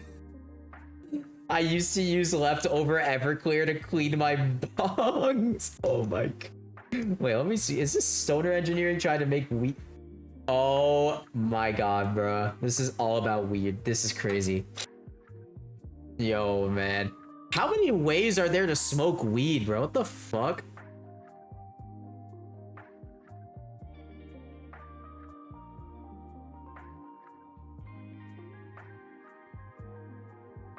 Like, dude. That's crazy. I know a bunch of weed heads. But like the amount of shit that you can do with weed compared to other drugs, like, oh yeah, you got nicotine, you got a cigarette, you got a cigar, and you got a vape. What do you want? With weed, it's like, oh yeah, we got the fucking hot dog glizzy ass looking bong right here. Look at this shit, bruh. We got this thing. Bong I made. The fucking pen, weed pen, whatever the fuck it is. Hair pipe. What is this, bro? Oh my god. Anyways. Oh fuck, dude. Alright, let's just test if this works. I already flashed the firmware on this thing. Zin's, oh yeah, Zin, that's right. I know a ton of people that do Zin. The chew. Oh, yeah, you're right, actually chew, patch. That's more for like recovery, but and Zin is not really for recovery. People fucking pop Zins all the time for like getting high. Or at least feeling good. I don't even know. Let me just plug this in. Alright. So Pico should be running now. I'm gonna get all this crap off the table. 1 second. Because we gotta connect the Game Boy to it and it's gonna be a pain in the ass if all this shit's here. Okay. Alright. Soldering is my favorite pastime. I got solder running through my vein. Okay, cool. Alright, so now I got the Pico connected right here, and I got the link cable port right here. So let's see. Again, to use the thing, we have to take the cartridge out. Alright, let's see if it works. I'm gonna connect the link cable to my link port here. Okay. Flip it open. Whoop. Game Boy. There we go. So when you have a link cable and you're booting through like the like whenever there's no cartridge, the Game Boy actually looks for a link cable connection. So that's why this thing shows up. And we're just gonna wait for it to finish pulsing so it can launch the program that's on board the Pico right now. Okay, there we go. So the Pico gameplay pad's connected, and I should have an Xbox 360 controller on my computer. Let me just drag that up here. Alright. Let's just open up MGBA real quick. I'm just gonna open a random game. Hold on.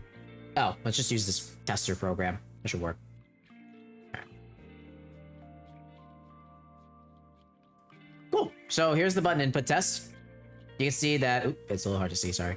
You can see that when I press up, down, left, right, A, B, L, R, start and select. So yeah, now I can use my Game Boy as an input device for GBA. For GBA games. How do you guys like that? Pretty cool, right? Alright. Before we... Yeah, and again, this was a total of like, what, about a $10 mod. The Pico board, like, RP, Raspberry Pico is like $3. A link cable is probably like $5-6, depending on where you get it, which one you get. And then you got your Game Boy.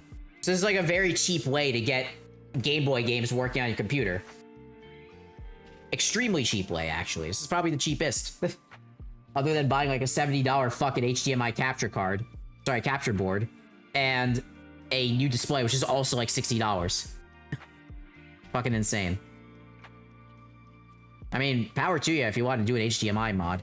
Also, I heard that HDMI mods can also be flaky compared to just this method, which is better and works. Let me turn this all off. And again, I can just connect my Game Boy via Type-C. So I'm able to charge it while I'm playing. So the controller just never runs out of battery. Will that fuck up the battery in my Game Boy? Probably. Do I give a shit? No. Alright,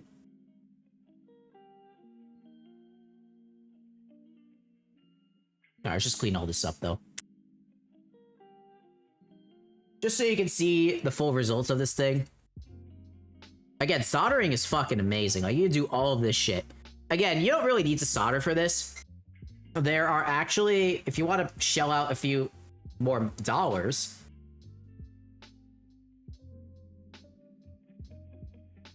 Let me just look this up for you guys. Yeah. So if you are willing to shell out a few more dollars, you could just get a Raspberry Pi Pico with headers on it. So you don't have to worry about you don't have to worry about soldering. You could just add the headers. You can have the headers on there and you can use like jumper pins to plug things in. Okay. So yeah, let's get the game set up here. I actually have another way to run the Pico stuff, so let me just plug in my cartridge here. Nintendo, don't get mad at me, please. Let's see. Let me open up the menu. Alright, I'm gonna boot the production software. Perfect. So now my gamepad is connected. Should be able to... Yes, okay. Close this. Alright, now I just need the game I was gonna play with you guys. 1 second. But yeah, let me know if you have any questions about this mod at all, because it's a pretty simple and straightforward mod to do. And it's like a very long cable, so I'm able to bring it here while I'm able to play with the controller. Pretty nice. Alright, let's see. Also, let me know if you want to see me play games on this channel. I mean, I know I usually don't, because like games and stuff can be boring, right? I probably should change the stream category to the game I'm playing, but the Metroid. But yeah, I do play games at times, not often because I've been very busy with work and shit, but I do play games at times. Minesweeper? You really want me to play a Minesweeper round? Is there a Minesweeper GBA? Hold on. GBA Minesweeper. There is GBA Minesweeper. It was 2 years ago, but it is possible to play it. That's pretty cool. Let's see.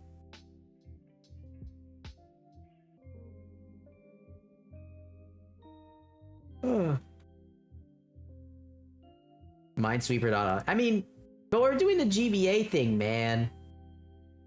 I could play a Minesweeper game. You know what? Fuck it. We'll play one.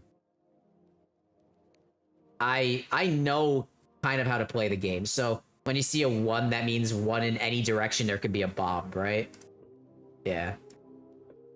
Usually I just go on the 4 corners. Then 2 in any direction, 1 in any direction. Yeah, 2. Probably there. Yeah. This is fine. 1, 2, 2. Yeah, it's good. Okay. Ah, fuck. Wait, what? I just clicked on a random spot. Okay, wait, so... Okay, let's reset. Okay, so that uncovered everything already. That was interesting. 1 in any direction, so here would be fine. 2 in any direction, so this is fine. 1 here, yep. 1, 1. So this is probably the 1. The 1 any direction. 1, 2. This one's here, so this one. What? Oh, I'm stupid. Fuck. Okay, so it's 1, 2, and then bomb. Oopsie. But then wait. Your logic confuses me. What do you mean? Okay, maybe I'll get better at Minesweeper before trying it on stream. Oh, shit, bro.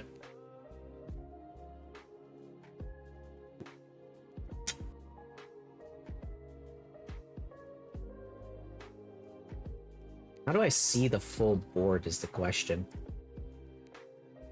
The number is how many mines are around. Oh, shit. Wait, I'm stupid. Okay, that makes sense. Okay, let's go with that in mind. I might have forgot how to play the game. All right. Ah, yes, that's right. Okay. 1 mine around it. Okay, so there would not have anything. That is most definitely a mine. Okay. That's fine.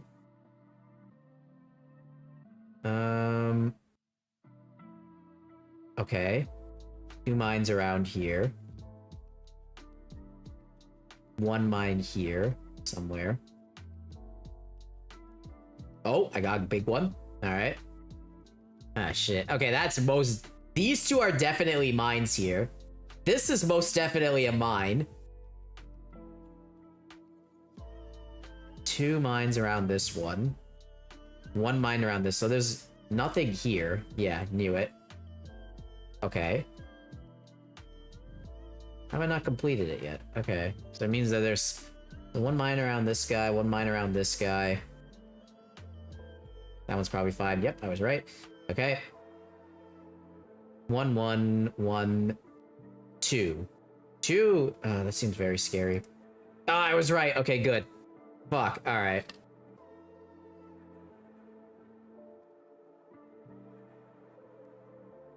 Okay. Getting there. We're getting there. Okay. Where next? 1 around this. Only 2 spots it can be, and this guy has us 2 here, so it could be here, here. No, that was the mine. Fuck. Okay. Ah. I had a feeling it could be here, bruh. Fuck, man. Let's just see. Alright. 3. The 1 in the diagonal. Oh, shit. Yeah, I didn't notice that. Whoopsie. I was pretty close, though. That was alright. Alright, okay. Let me get the Game Boy game running, though.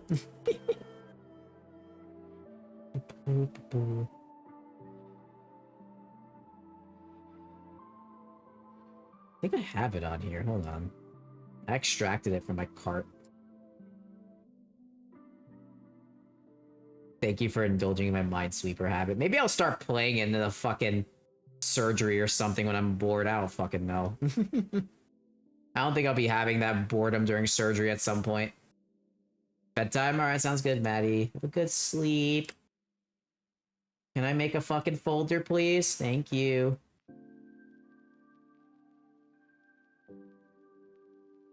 Put that here. Perfect.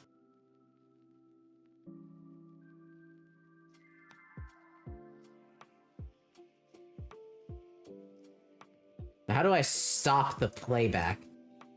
Oh, pause. Perfect. Okay. I have to stop the emulation so that doesn't start skipping forward. Okay. Let's try game capture, see how that... Is there a game capture anymore? It's gone. No, it's not. Again, I haven't used OBS for gaming in such a long fucking time, bro, that they're like playing Collapse or something.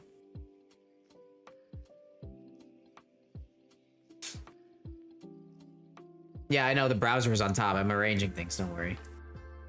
Calm down, buddy. What the fuck is Microsoft Edge Game Assist, bro? Okay, yeah, this is not for game capture. Okay, I have to use a normal capture for this. Cool. Alright, there's the GBA emulator. I think it looks fine, right? I can scale it down. Actually, I can move it to the side. That, perfect. Okay, that works. And then I just need to change this to Metroid Fusion, yeah.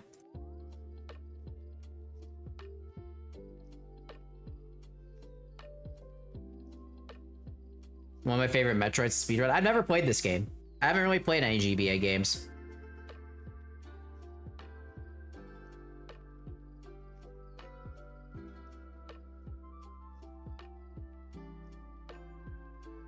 Okay. So, again, I'm playing this with a real fucking Game Boy, which is so cool. Alright, I don't need the hand cam anymore, actually. Fuck my phone. Take that out. Okay, perfect. Time to change the game to Metroid Fusion. I thought I did. The fuck?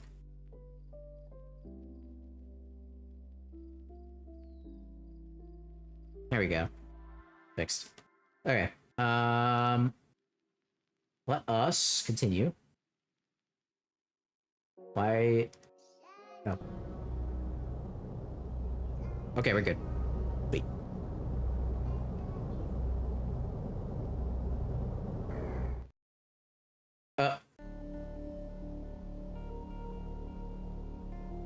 I might have accidentally skipped the intro cutscene. Let me redo that. I might have skipped the intro cutscene. Metroid 4. Again, I've played a lot of Metroidvanias in my life, so I love Metroid games. I played Metroid Dread on the Switch. That shit was awesome. But yeah, nevertheless. I gotta anchor this down somehow. Let me do. How do I do that? I need a case for the Pico.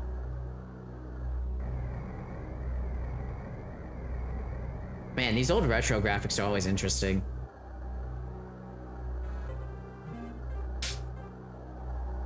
Uh-oh, the asteroid belt.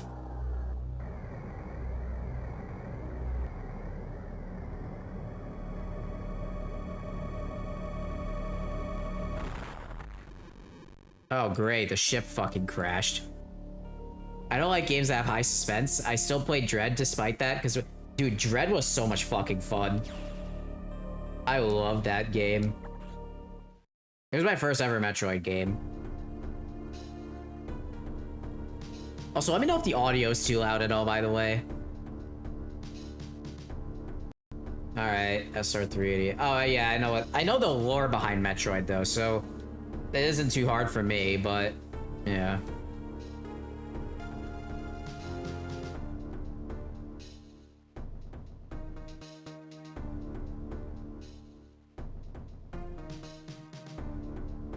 Oh, hell no, it's the parasite, bro. Damn.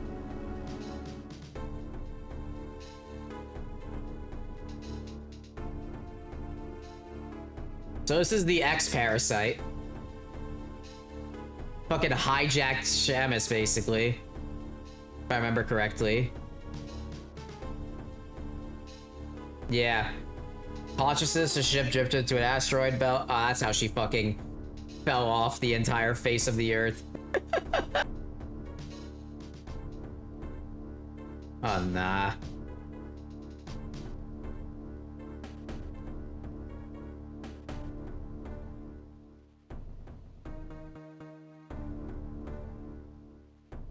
Alright, so yeah, she was alive, which is good. Amoeba in your brain, a Legionnaire's disease. Maybe, maybe.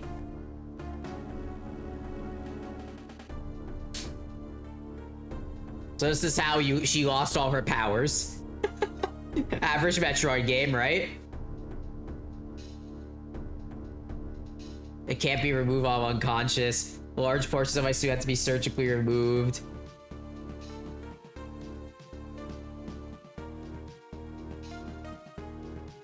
Bruh. That's crazy, man. Minimal chance of survival, average surgery.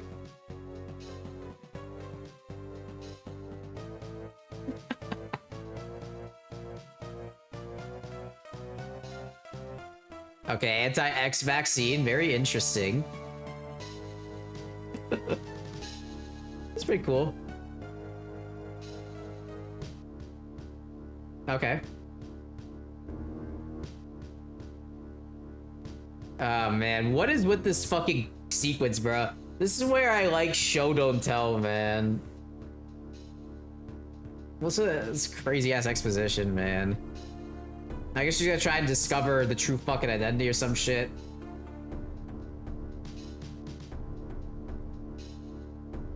If you can't tell, I'm not a dating sim guy.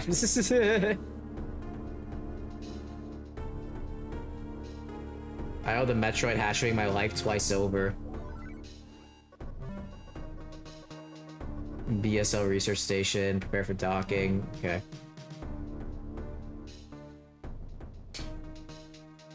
Alright. Dude, what is this text, bruh?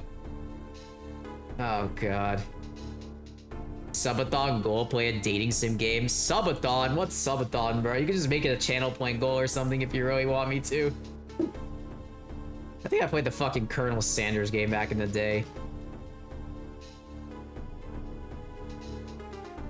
Alright. So basically she's going to this research station and she got infected by this parasite, which got surgically repaired by the research station, so it was helping them. So she's helping them out.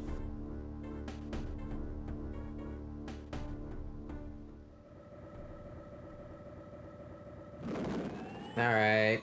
Okay, sounds good. Bye-bye. Okay, I guess the game finally started. Cool. I like how the graphics appear somewhat 3D on this. It's pretty cool.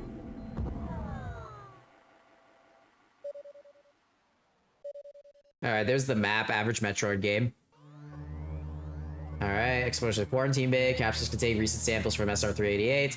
So the X-Parasite. By X-Parasites, but yada. The cause of explosion is unclear.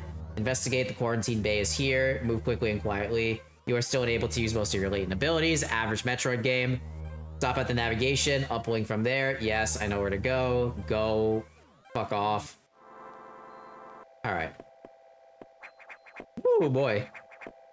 That retro aesthetic is crazy. Did you guys hear okay? Alright, let's go. Yeah, okay, good. Alright, we're gonna be encountering something soon, I think. This probably isn't as scary as, like, Metroid Dread, so... I'm not really worried about that. I just can't fucking platform for shit for some reason.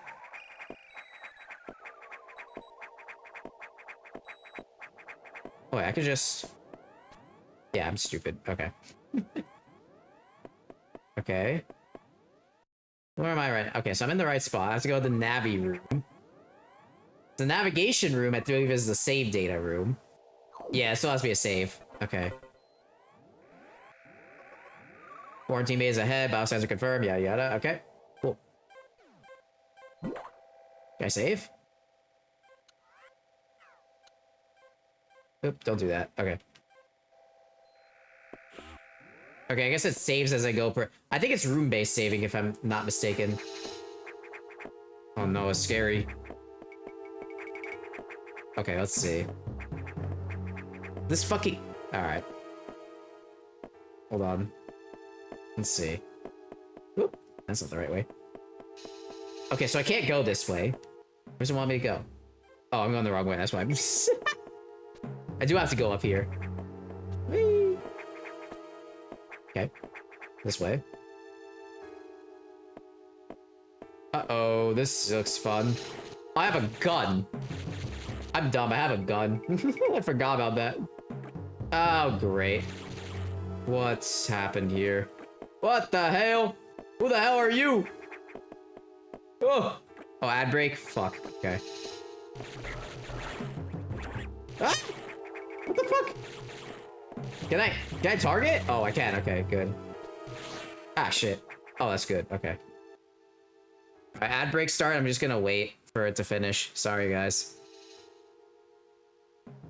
I don't want to like I don't want to impinge on people that are having ads.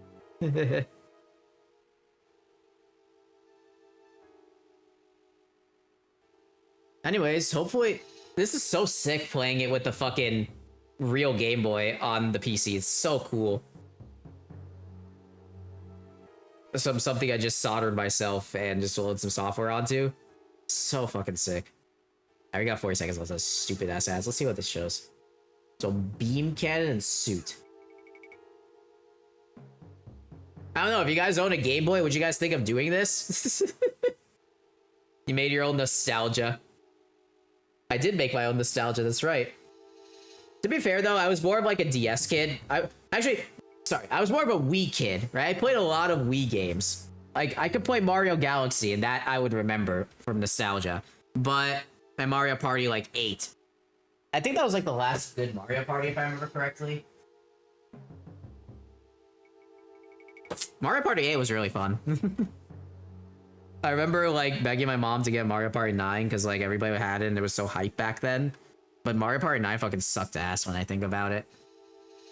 Alright, ad break's over? Sweet. Alright. Continue. Okay. Let's see. Ooh, I can run faster with the right trigger. No, I can't. Okay. So what happened here? Now what? Okay, hostile creature sighted. Report to navigation room. Okay, so now we go back. Now what do we do? Okay. That probably needs the ball. Again, I know the abilities of... I know Shamus's abilities for the most part. Now what?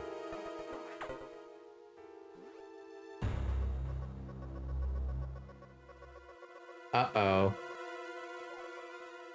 They were infected. Alright. The X can mimic its prey. So can it mimic Shamus? X parasites invaded and rapidly reproduce, killing the host creature. They also absorb DNA and use it to mimic the host. You're almost killed by an X infection. Only the Metroid vaccine saved your life. It seems Metroids are the main predators. That's why the vaccine works so quickly. But it also changes your cellular makeup. You'll never be infected by X again. You can now absorb any without a host by merely touching them. It'll replenish health and restore weapons, and you might restore latent abilities. So free X parasites when possible. Alright, so we gotta go through the station, basically. Let's keep the X out of all breeding environments. This is vital. Massive bioscience in this region. So that's a boss. Alright. You're only at 10% battle capacity. Chance to survive is extremely low. The Federation needs you alive and on duty. Yeah, fuck off. Alright, look for the blinking hatches.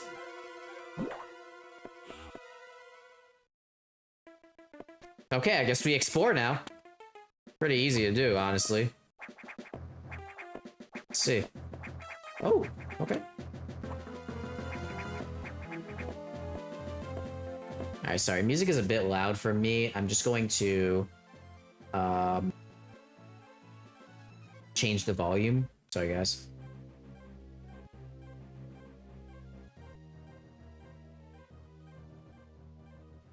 Yeah, a little too quiet now.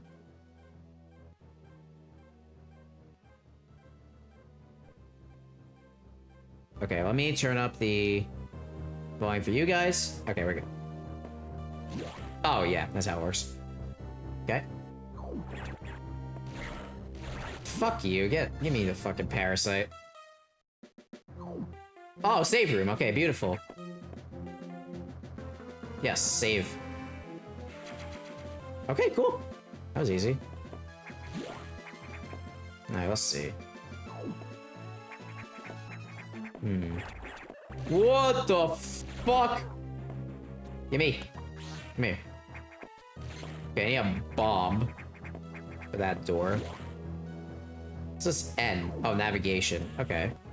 So yeah, I think a lot of this is mainly just exploration. News from HQ. They can support you with downloadable weapons data. Once you have this data, you'll be able to use missiles. Okay, sweet. This will help you against some enemies your beam can't hurt. Head to the data room for the download. Okay, so I guess that's the D. Yep, I was right. Yes. Okay. Your chance of survival climbs to 20%, bruh. I would just go straight to the data room for now. Because I assume this is like the tutorial. Yeah.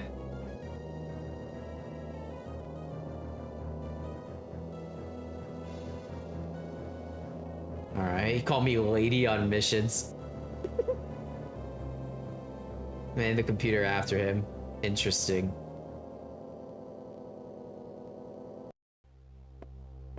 Damn, bro, like, I'm not gonna lie. This game looks really fucking good for being... When was this game released? Hold on, let me look this up. Metroid Fusion. When was Metroid Fusion released? For 2002. This is a pretty fucking good looking game. Like, this is something... This looks very on par to the modern day as well.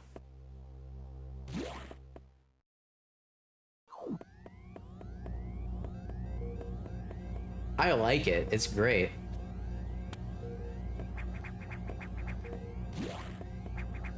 Okay, where can I even go here? I know where I need to go. I'm just trying to see if I can go anywhere else. No, I can't. Okay. Okay, where can I go? Okay, so there's a... recharge room. What is this? Oh, okay, that fixes everything. Okay. The save room. Cool, let me save. Sweet. Let's go this way. Alright, so I gotta get to that data room, I think. That's up here. Okay, this is another Navi room. Okay, thank you.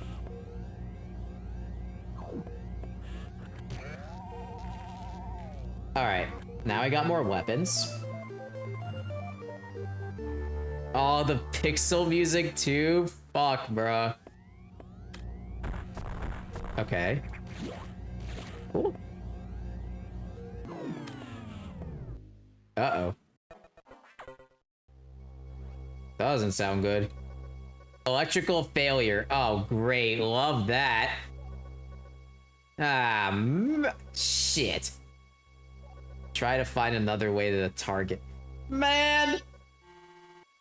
Fucking Christ, dude. To reload missiles, you can use a recharger room or absorb a special type of X-parasite. Yeah, sure. I know where I'm going. Are you fucking kidding me? Ah. How the fuck does the power go out, man? Electrical problems in an abandoned deadly ship. Glad to see history repeating itself. Yeah, I know, right? Save. I think there's an autosave in this game as well. If I'm not mistaken. Not 100% sure, though. Oh, yeah, that's broken. Great. How the fuck? Okay, let's see where I can go. Where I could go from here. Oh, shit. I fucked up. Okay. Can I get up there? No. Oh, I can go through here. Sweet. Ooh, it's opening up new spots of the map. That's cool. Okay. Nice. Give me... Oh, cool. Sweet. Oh, this is pretty cool.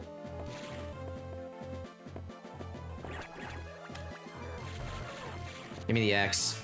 Wait.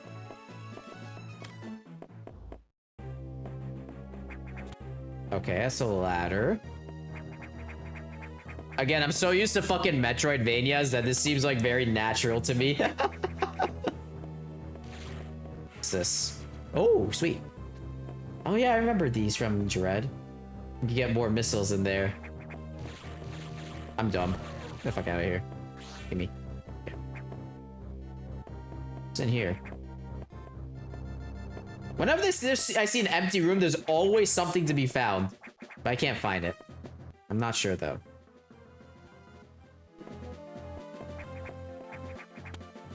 Get up. Okay, I can't go that way. It's fine.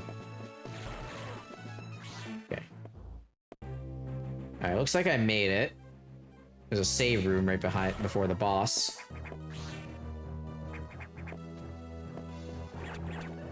Oh, you bastard.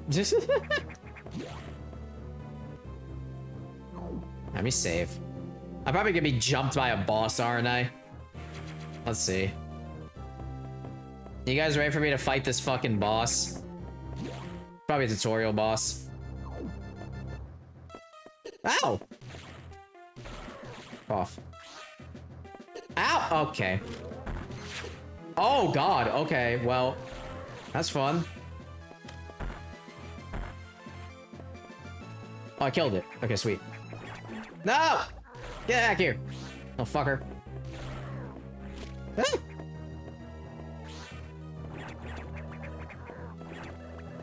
Oh, I see. Ah! Okay, I see how it works now. What? Man.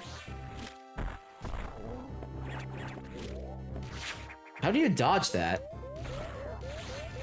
I'm gonna die, bro.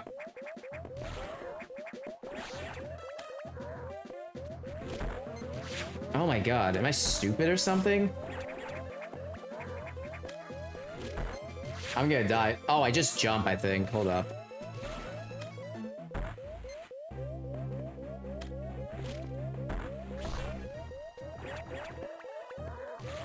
No! Fuck.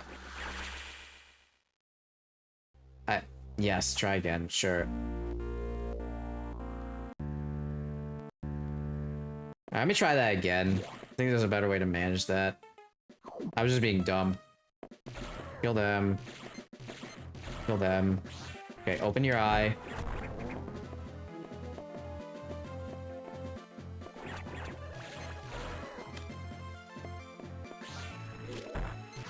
Ow, fuck. I'm not quick enough. Oh my god. Oh, I jump it. Okay, there we go. Oh god, okay. I have to make it open its eye. Fucking sucks. Oh, fuck.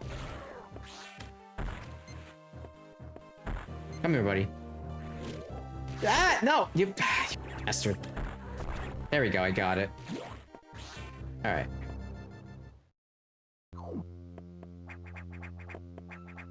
What? Oh, okay, I see. So wall hangers. Nope. There we go. Oh, sweet. So we get more health. Nice. Probably a boss here, but that's gonna be fun. Yep, I knew it.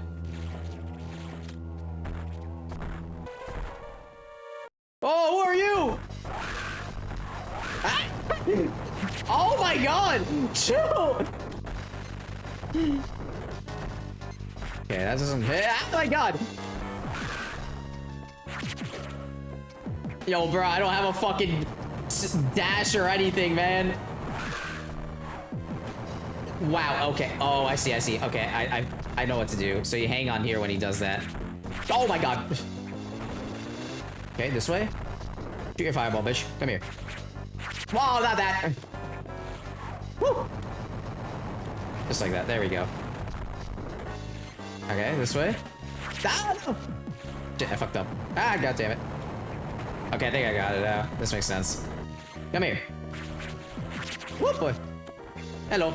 Ah, god damn it. Ah, I don't have a dash. I keep spamming it like I have a dash. Fuck.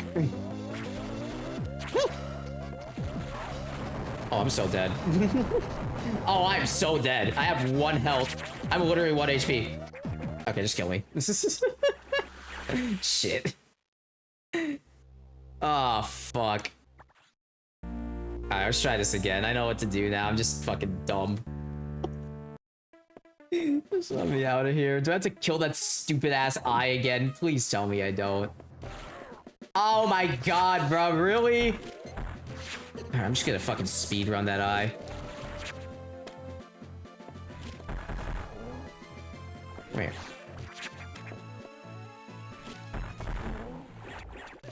Come here. Ah! Alright, get the fuck out of here. This way. Alright, let's beat this guy's ass again. Wait, I can wall jump? No, I can't. Okay. There has to be an item so you can wall jump. The eye missed you? Did it really? Am I stupid? Let's go this way. Okay, whatever, it doesn't fucking help me. Oh, it's just... Hi!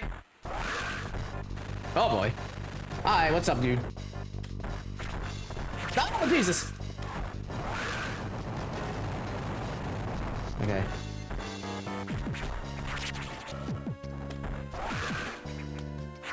I'm just gonna stay up here, jump this way.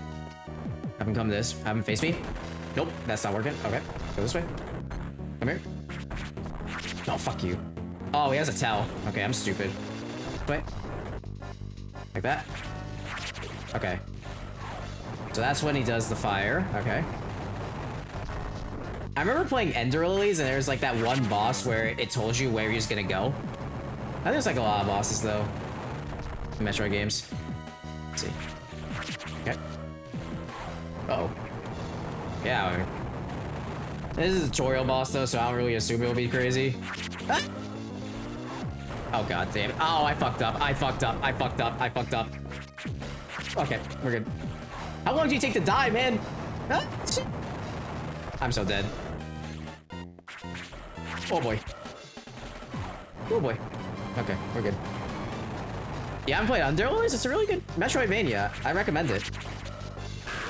Okay, got him. Oh, that hurts you. Oh, okay, I see. Oh my god. There's multiple phases to this shit. I did not realize. Oh, I shoot it. Oh, I see, I see, I see. Okay. I get it now. Okay.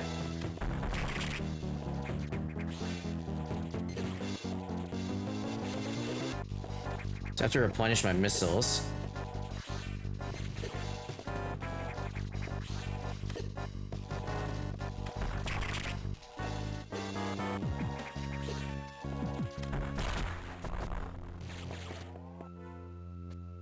What do I do now? Oh, I absorb it. Okay. I played it. It was just surprised because it seems like no one played it. No, it's a good game. I played it. And it always felt like a fever dream to play. It did, but it was great. I loved the fucking aesthetic of it. It came out when Metroid Dread came out. Maybe it did. Oh, I can become a ball. Look at me.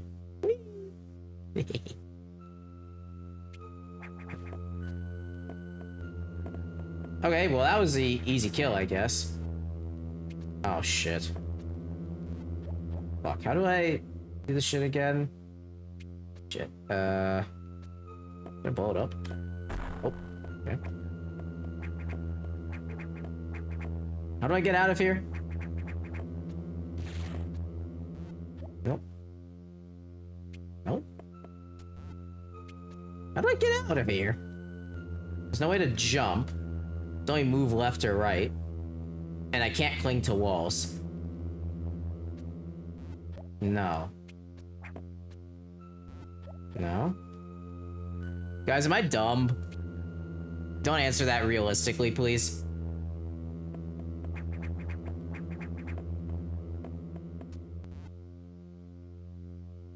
Nothing else here. How do I get up there? What the fuck? Bruh. Are you fucking kidding me, man? How do I get there? Fuck. Am I stupid?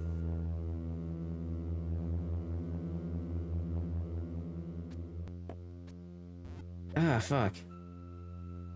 What? Huh.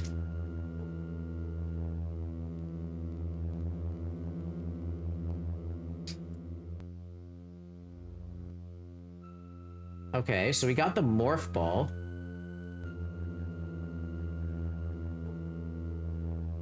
Yeah.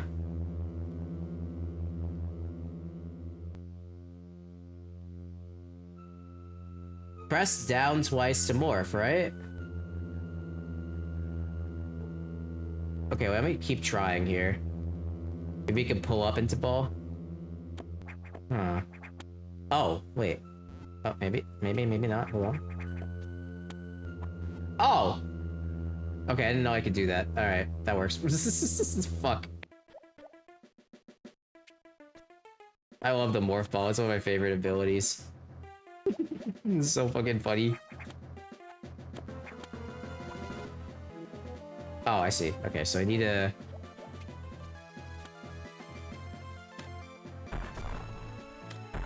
Okay. Probably could have shot those normally, honestly. Hello.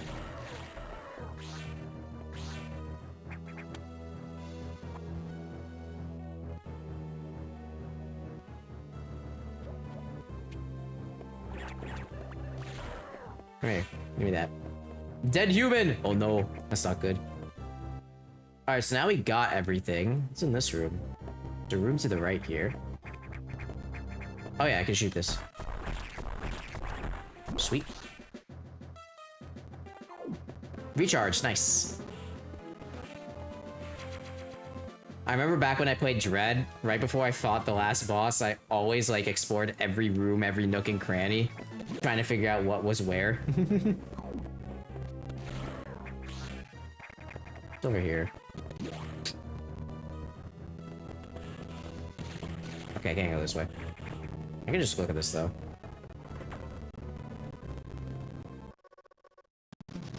The breeding environments have been invaded. Oh no. Uh-oh.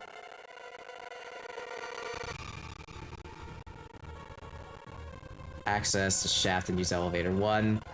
Yes, use the navigation inside. Okay, so there's a person behind this. Interesting, interesting. Let's see. Oh.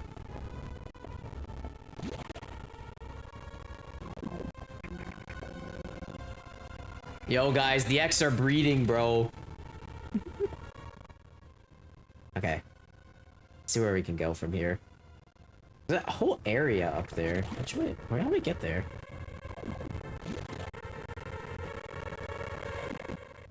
Okay, so we have this shaft here. Oh, it's locked. Okay, we can't go that way. Actually, you can come back here later on. Should be fine. Sounds stuttery? Oh, shit. Let me monitor it. Hold up.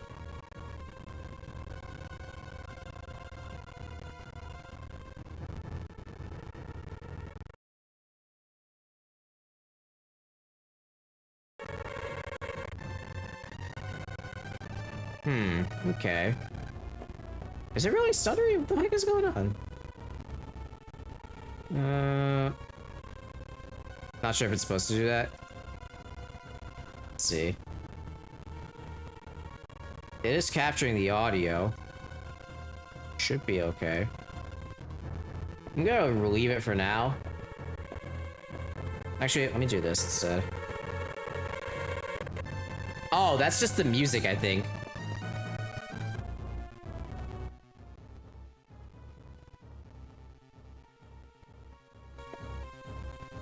I think it might just be the music there. It does sound a little bit stuttery right now. Yes.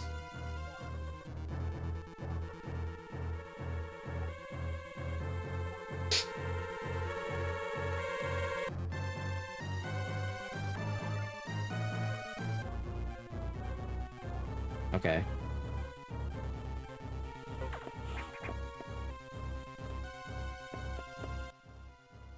Let's see. Anything I can do here? I can go here. Ooh, missile tank. Hell yeah, thank you. I needed that. Okay.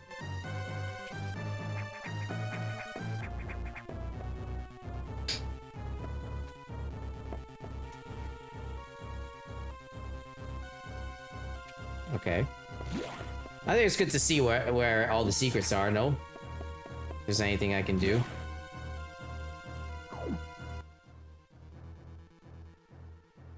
Okay, so this is the main elevator.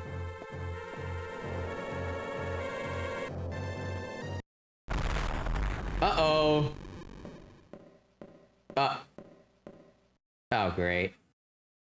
Dark Shamus is here. Oh, wow, that thing looks creepy, bro. Oh, hell no. I think that's Dark Shamus, no? Or am I stupid?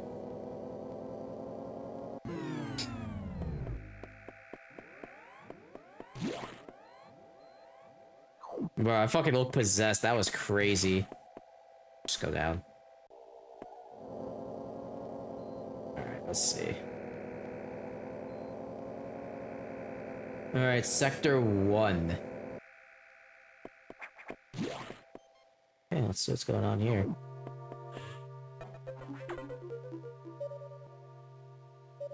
Oh, okay. This is a pretty big game. Alright, they blew up the elevator. Great. Non-human agent, okay. You must want to alter the environments their needs. They are already reproducing. Clear all 5 atmospheric stabilizers to stop them. Yes, sure. Go ahead. Alright, what's next? Save room, all of that. Okay, sweet. Let's keep going.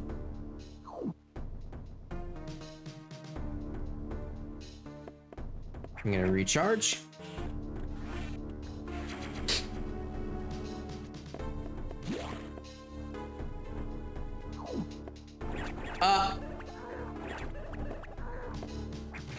Oh, great. That's fun.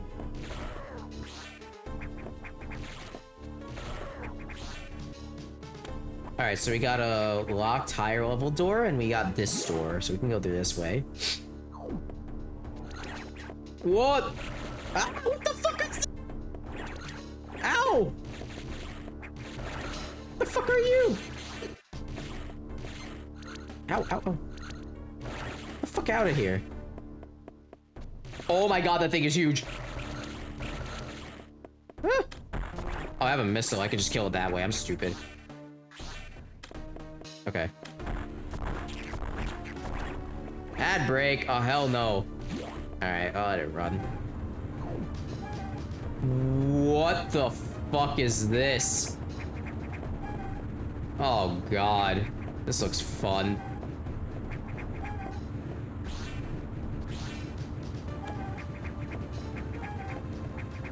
Oh god. Give me the fucking parasites! Come here! Oh, it's reproducing, that's why.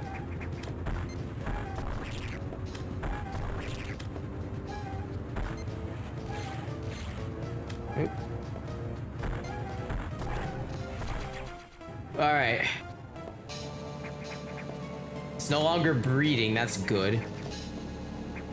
Come here. Give me my missiles back. Dick. Dickhead. I can go this way. Okay, sweet. Ow, wait, you shoot things? Ew. Oh, what the fuck is that? Oh, God.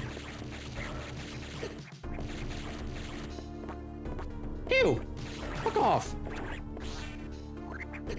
Oh, God. Wait, can I go down this way? Come here. No. Here. I need the energy tank.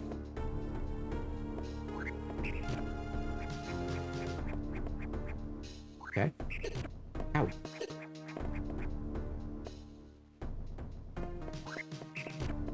Okay.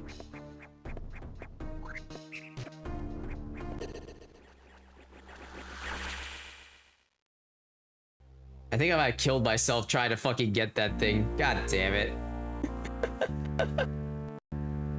Shit.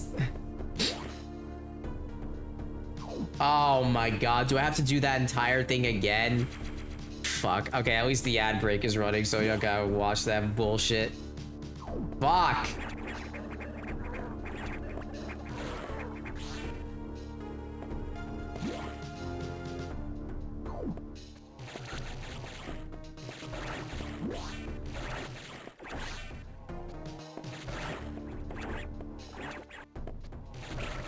Oh, god damn it. Oh my god.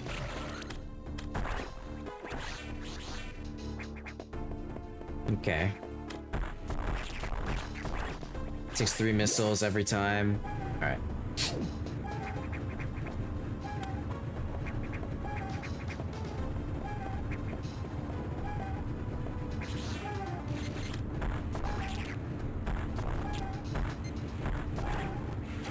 Okay, we're back.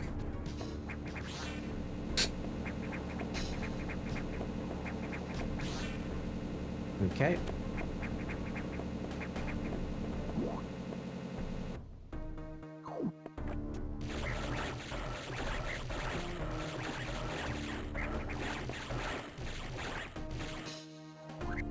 Oh, I see. Okay. Got it. There's the energy tank upgrade.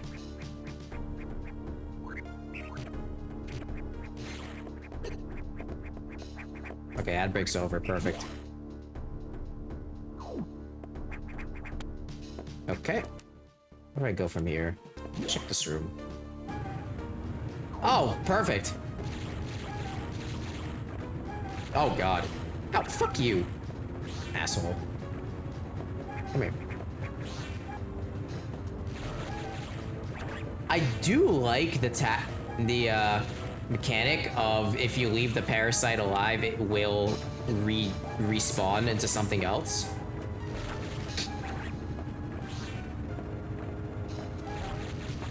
Ow, fuck off. Get the fuck out of here.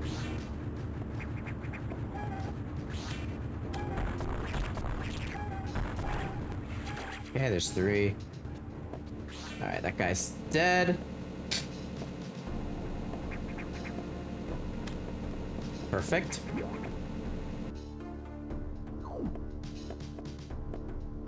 Sauna mode, bro.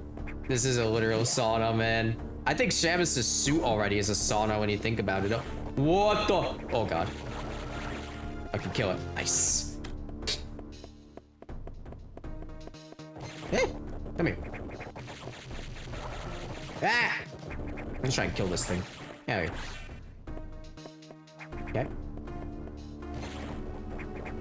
Eh, fuck, I'm lazy. Go this way. I'm not bothering. What? Chat, what the fuck is this?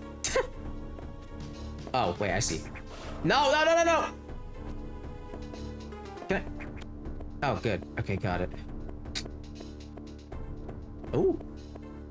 You.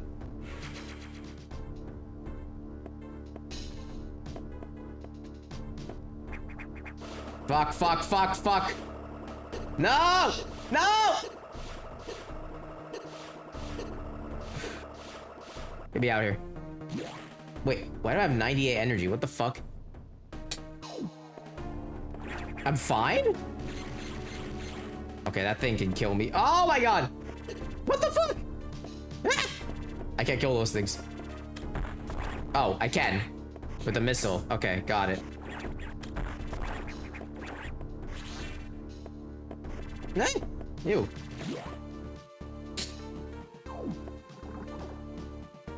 The fuck? Ow, I literally... And it's electric. Of fucking course it is.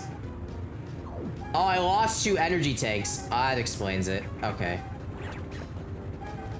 I need a save point, bro. Where's the save? Okay. Where do I get these save points?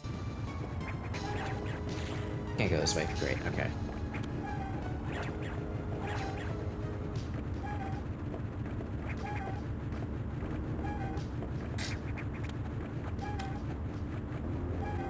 I need to get more energy. Fuck. Okay.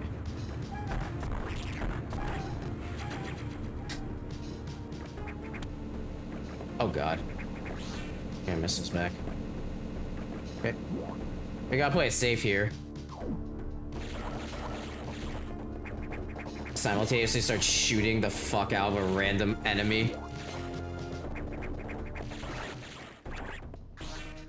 Okay. Oh God. Not that way. Ah, shit.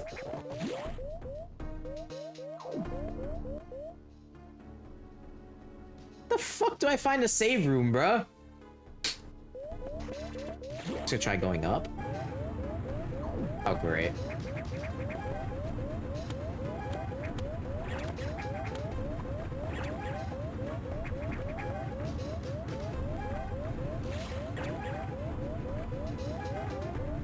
If I go down there, I'm fucking cooked.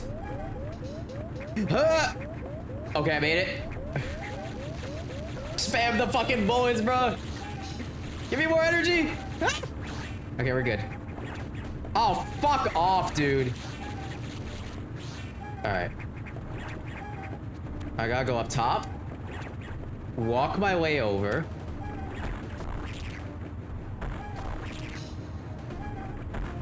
Alright, that killed it. Alright, cool. Oh, God. Oh, fuck. Die, die, die, die, die. I need more energy. There we go. We're good.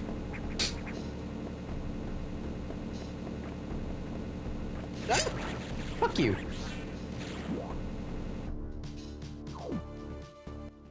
Dude, I gotta get up this shaft.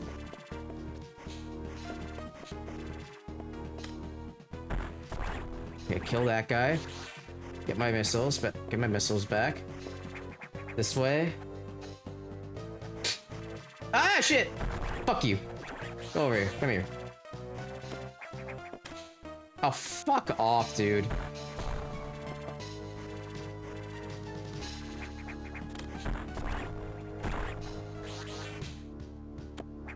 Okay.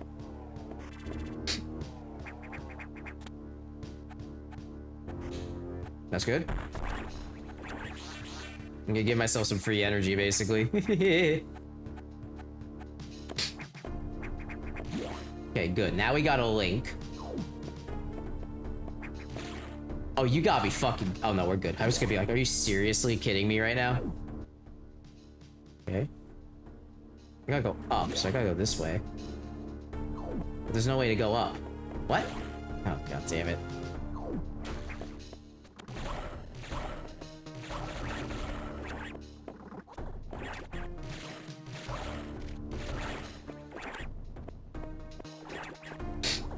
It's fine, stay there.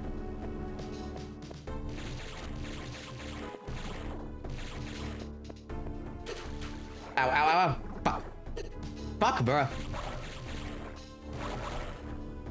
Ow, fuck off. Ow, dude, fucking Christ. Get the fuck out of here. How do I get up? Oh, I got it. Okay, good. Shit, I have no energy. That's not good.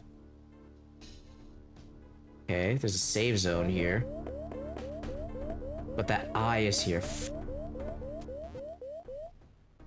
Okay, maybe it's not part of that save zone. Let's just go this way. Ah! Fucking die. Nope. Oh, thank God. Nope, save. Save. Yes. Okay, good. We're good. Fuck. Dude, I actually needed to focus for that to get a proper save point. I don't even have enough health. I didn't have a recharge room. Shit. I need a recharge.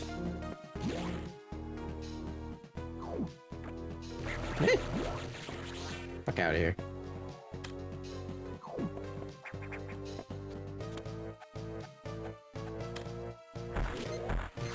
Oh, fuck. That's not gonna be easy. How do I dodge that thing, bro? What the fuck?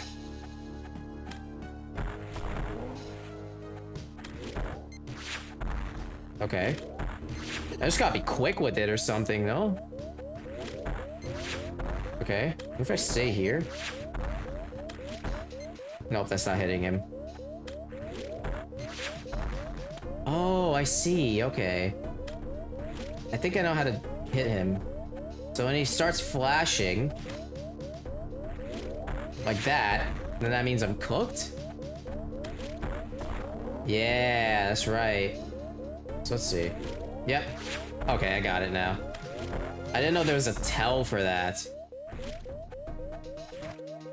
Okay. Fuck.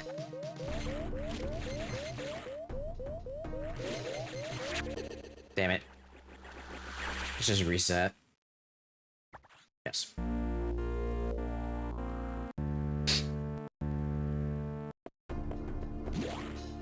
I know how to attack him now.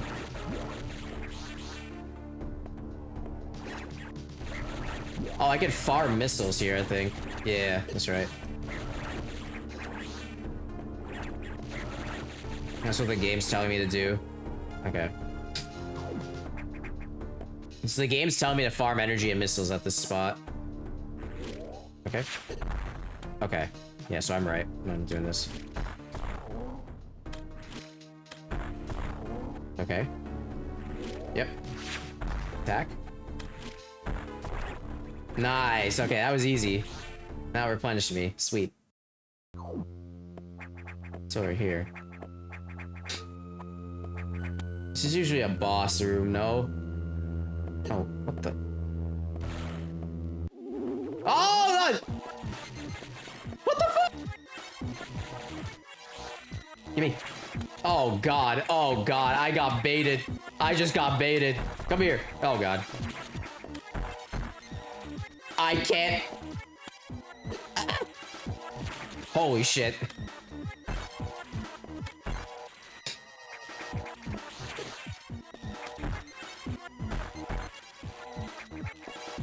Uh-oh, I fucked up. I fucked up. I fucked up. Oh, God. Ow, ow, ow. Ow, ow, ow. Fuck, fuck, fuck, fuck, fuck. Dude, how the fuck do I kill this thing? Fuck off! Oh, Jesus. Fuck! I don't know what to do! Oh, I ran the wrong way!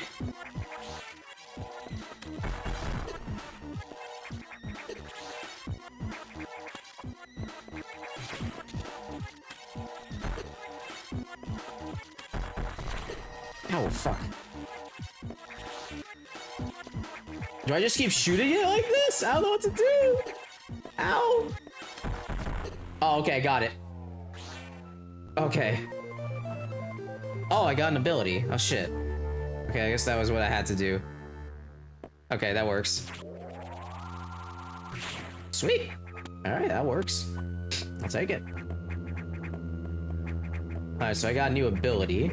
Nice.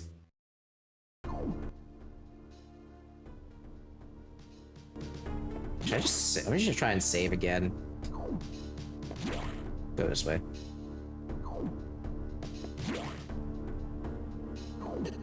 Oh, fuck off.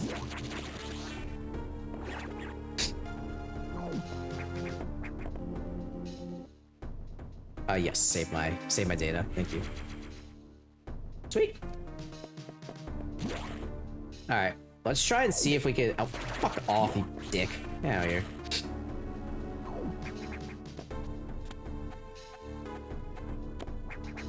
See, this game is so fluid. Like, everything feels so natural. All of the movements, everything. Okay.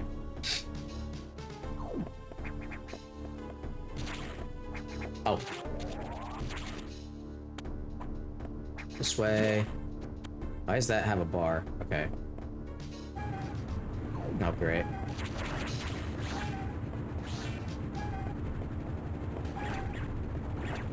How the fuck do I damage this?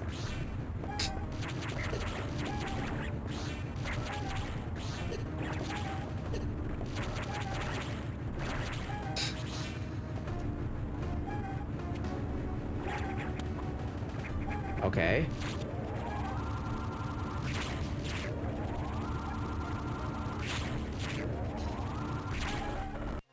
Okay, that killed it. Now we're good.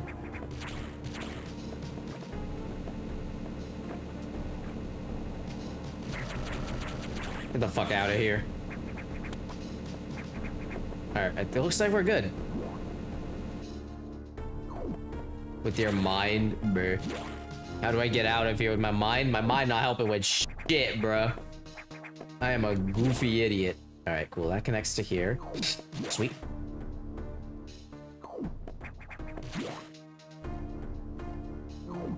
Okay, nice. Save point.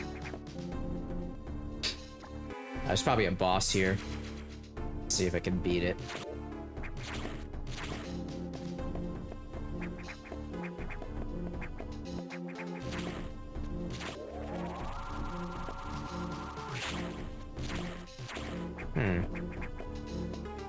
I mean, it would be helpful if I could figure out how to get in here. That would be amazing, you know?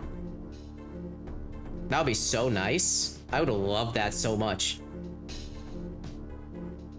Fuck, bruh.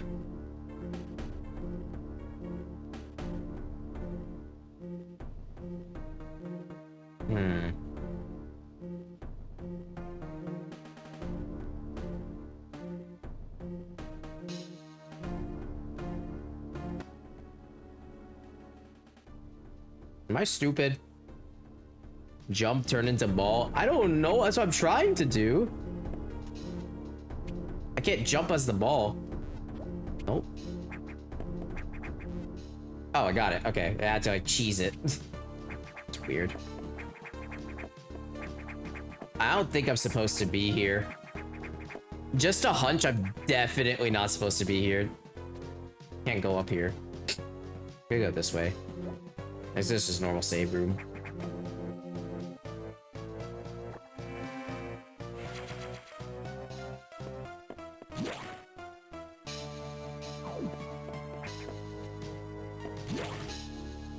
Okay, I guess we go back to the navigation room. Let's see. Oh, god damn it, not you. Oh, my gun looks different too, which is interesting.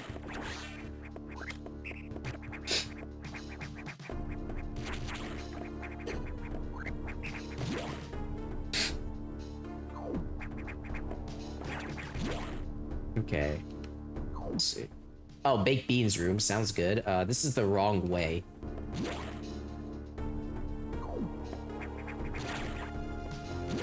You go this way again.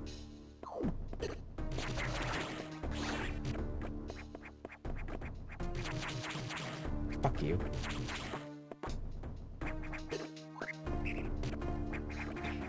Oh, bruh. I'm getting cooked. Okay. Okay, go back upstairs. Uh-oh. This way should be fine. Ah!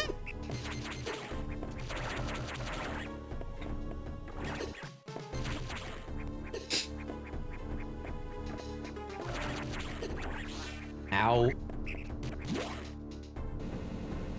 Where's my fucking energy?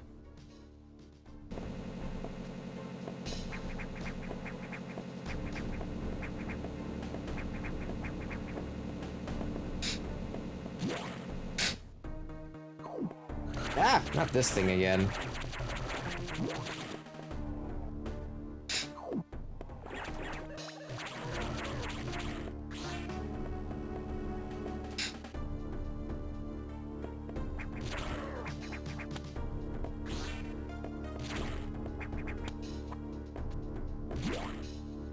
Okay, let's see.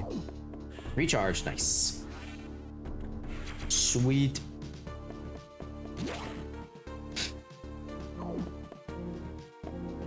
Resave.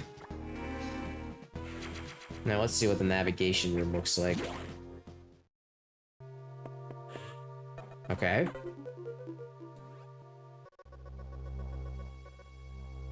Alright, everything is online. Okay, so that was just the first sector, which is fine.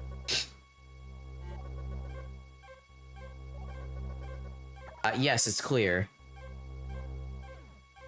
Alright, but for now, I think it's good to save. Just save. Yep. Cool. Alright. I think with that, I think that was a good first run, and the Game Boy works pretty well. So what I'm gonna do next, let me actually turn the music back on, hold on. Alright, so I'm gonna exit the game. I assume by doing this, I could just exit. Sweet. Okay, cool. So what I'm gonna do... Sorry, my allergies are acting up a little bit. what I'm gonna do is I'm going to load the game in my sorry, 1 second. Something is broken here. What the fuck is wrong with Monami?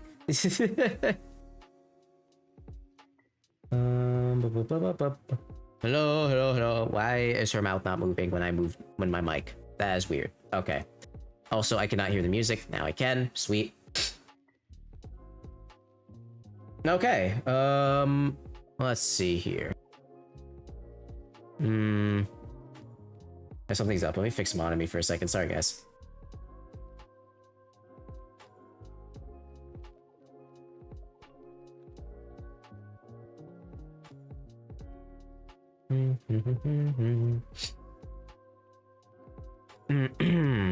Okay.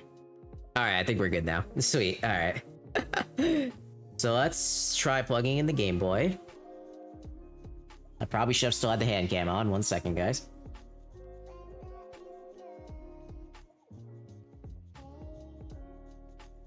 Oh, shit. Oh, no. There we go. We're good. Boop. Okay. Looks like we're ready to go.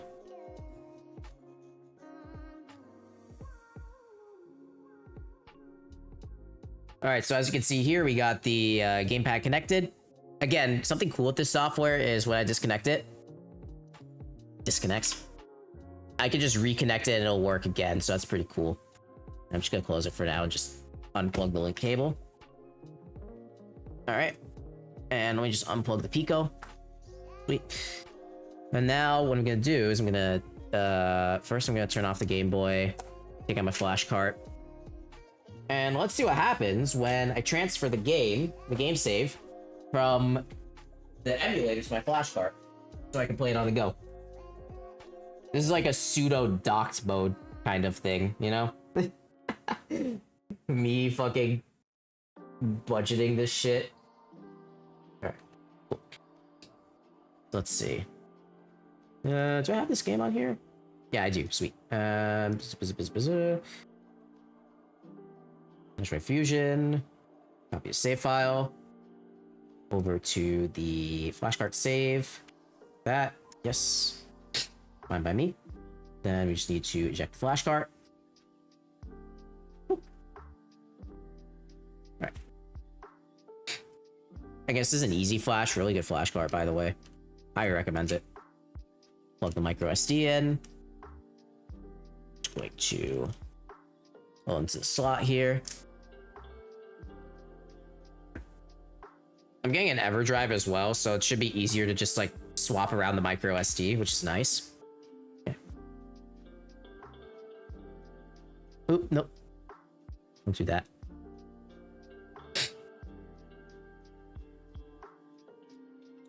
Alright, my save data should be there. It is. Nice. See if it's there. Yep. Sweet. Okay. I like it. And also, like, the Easy Flash has its, like, own save states, but we really don't need that for this game, honestly. Very good for that. I think Minish Cap really needs these extra save states, because when you're in a dungeon, the old Zelda games, they reset you to the beginning of the dungeon if you want to keep exploring it. So you have to, like, complete the dungeon in one go, which gets really annoying, especially if I'm, like, playing on and off with the game itself. So, yeah. But anyways. Yeah, that's the USB Game Boy. Also, I had to clean my glasses because it was really hard to see. But yeah, I mean, yeah, that's pretty much it. I mean, I think I'm getting kind of tired. I was up for like 20 hours yesterday and I need to catch up on my sleep. I mean, we'll see what I'll be able to stream next. I'm just gonna be like really busy for the next week, maybe week and a half, because my exams are coming up and I gotta get those done. Then I'll be back. You know, I'll still be streaming weekly, obviously, but you know, things are changing. Things are changing. Life is moving, schmoving, you know. But yeah, hopefully you guys enjoyed today. A little bit on the shorter side, I understand, but you know, the allergies are kind of getting to me. I need to, like, you know, take care of myself and shit like that. And yeah, I'll be back in surgery, but I'm really glad that the this little Pico USB thing works. I'll make a tutorial on. I think I should make a tutorial. Like, what do you guys think? I'm thinking of a tutorial on soldering, desoldering, and reading pinout of cables, because I find that these 3 lessons are extremely useful for people that want to learn how to mod, how to figure out how to do electronics and stuff, especially like with this Game Boy thing. I had to do the pinout myself and figure out what pins go where. So yeah, very useful on that end, but I don't know. I made a USB controller for my Game Boy, which is pretty fucking sick. So yeah.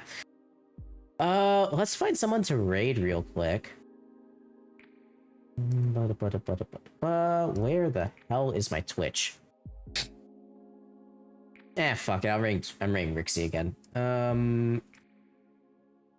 Rixie Brightful. Alright, guys. Well, I always appreciate you guys watching. I think it's a pretty chill stream today, nothing too crazy. We'll play some more Metroid Fusion in the future, depending on how much you guys want to see it. I really enjoyed the game so far, so maybe I'll play some of it by myself. But anyways, I'm gonna take some rest, relaxation, before the hellscape that I have to go through on Monday, and maybe I'll see you during the week, but I'll definitely see you next weekend. So, any socials? Right here. My Discord? Right here. Feel free to join those for your viewing pleasure. But thank you guys so much for watching, and I'll see you next week. Bye!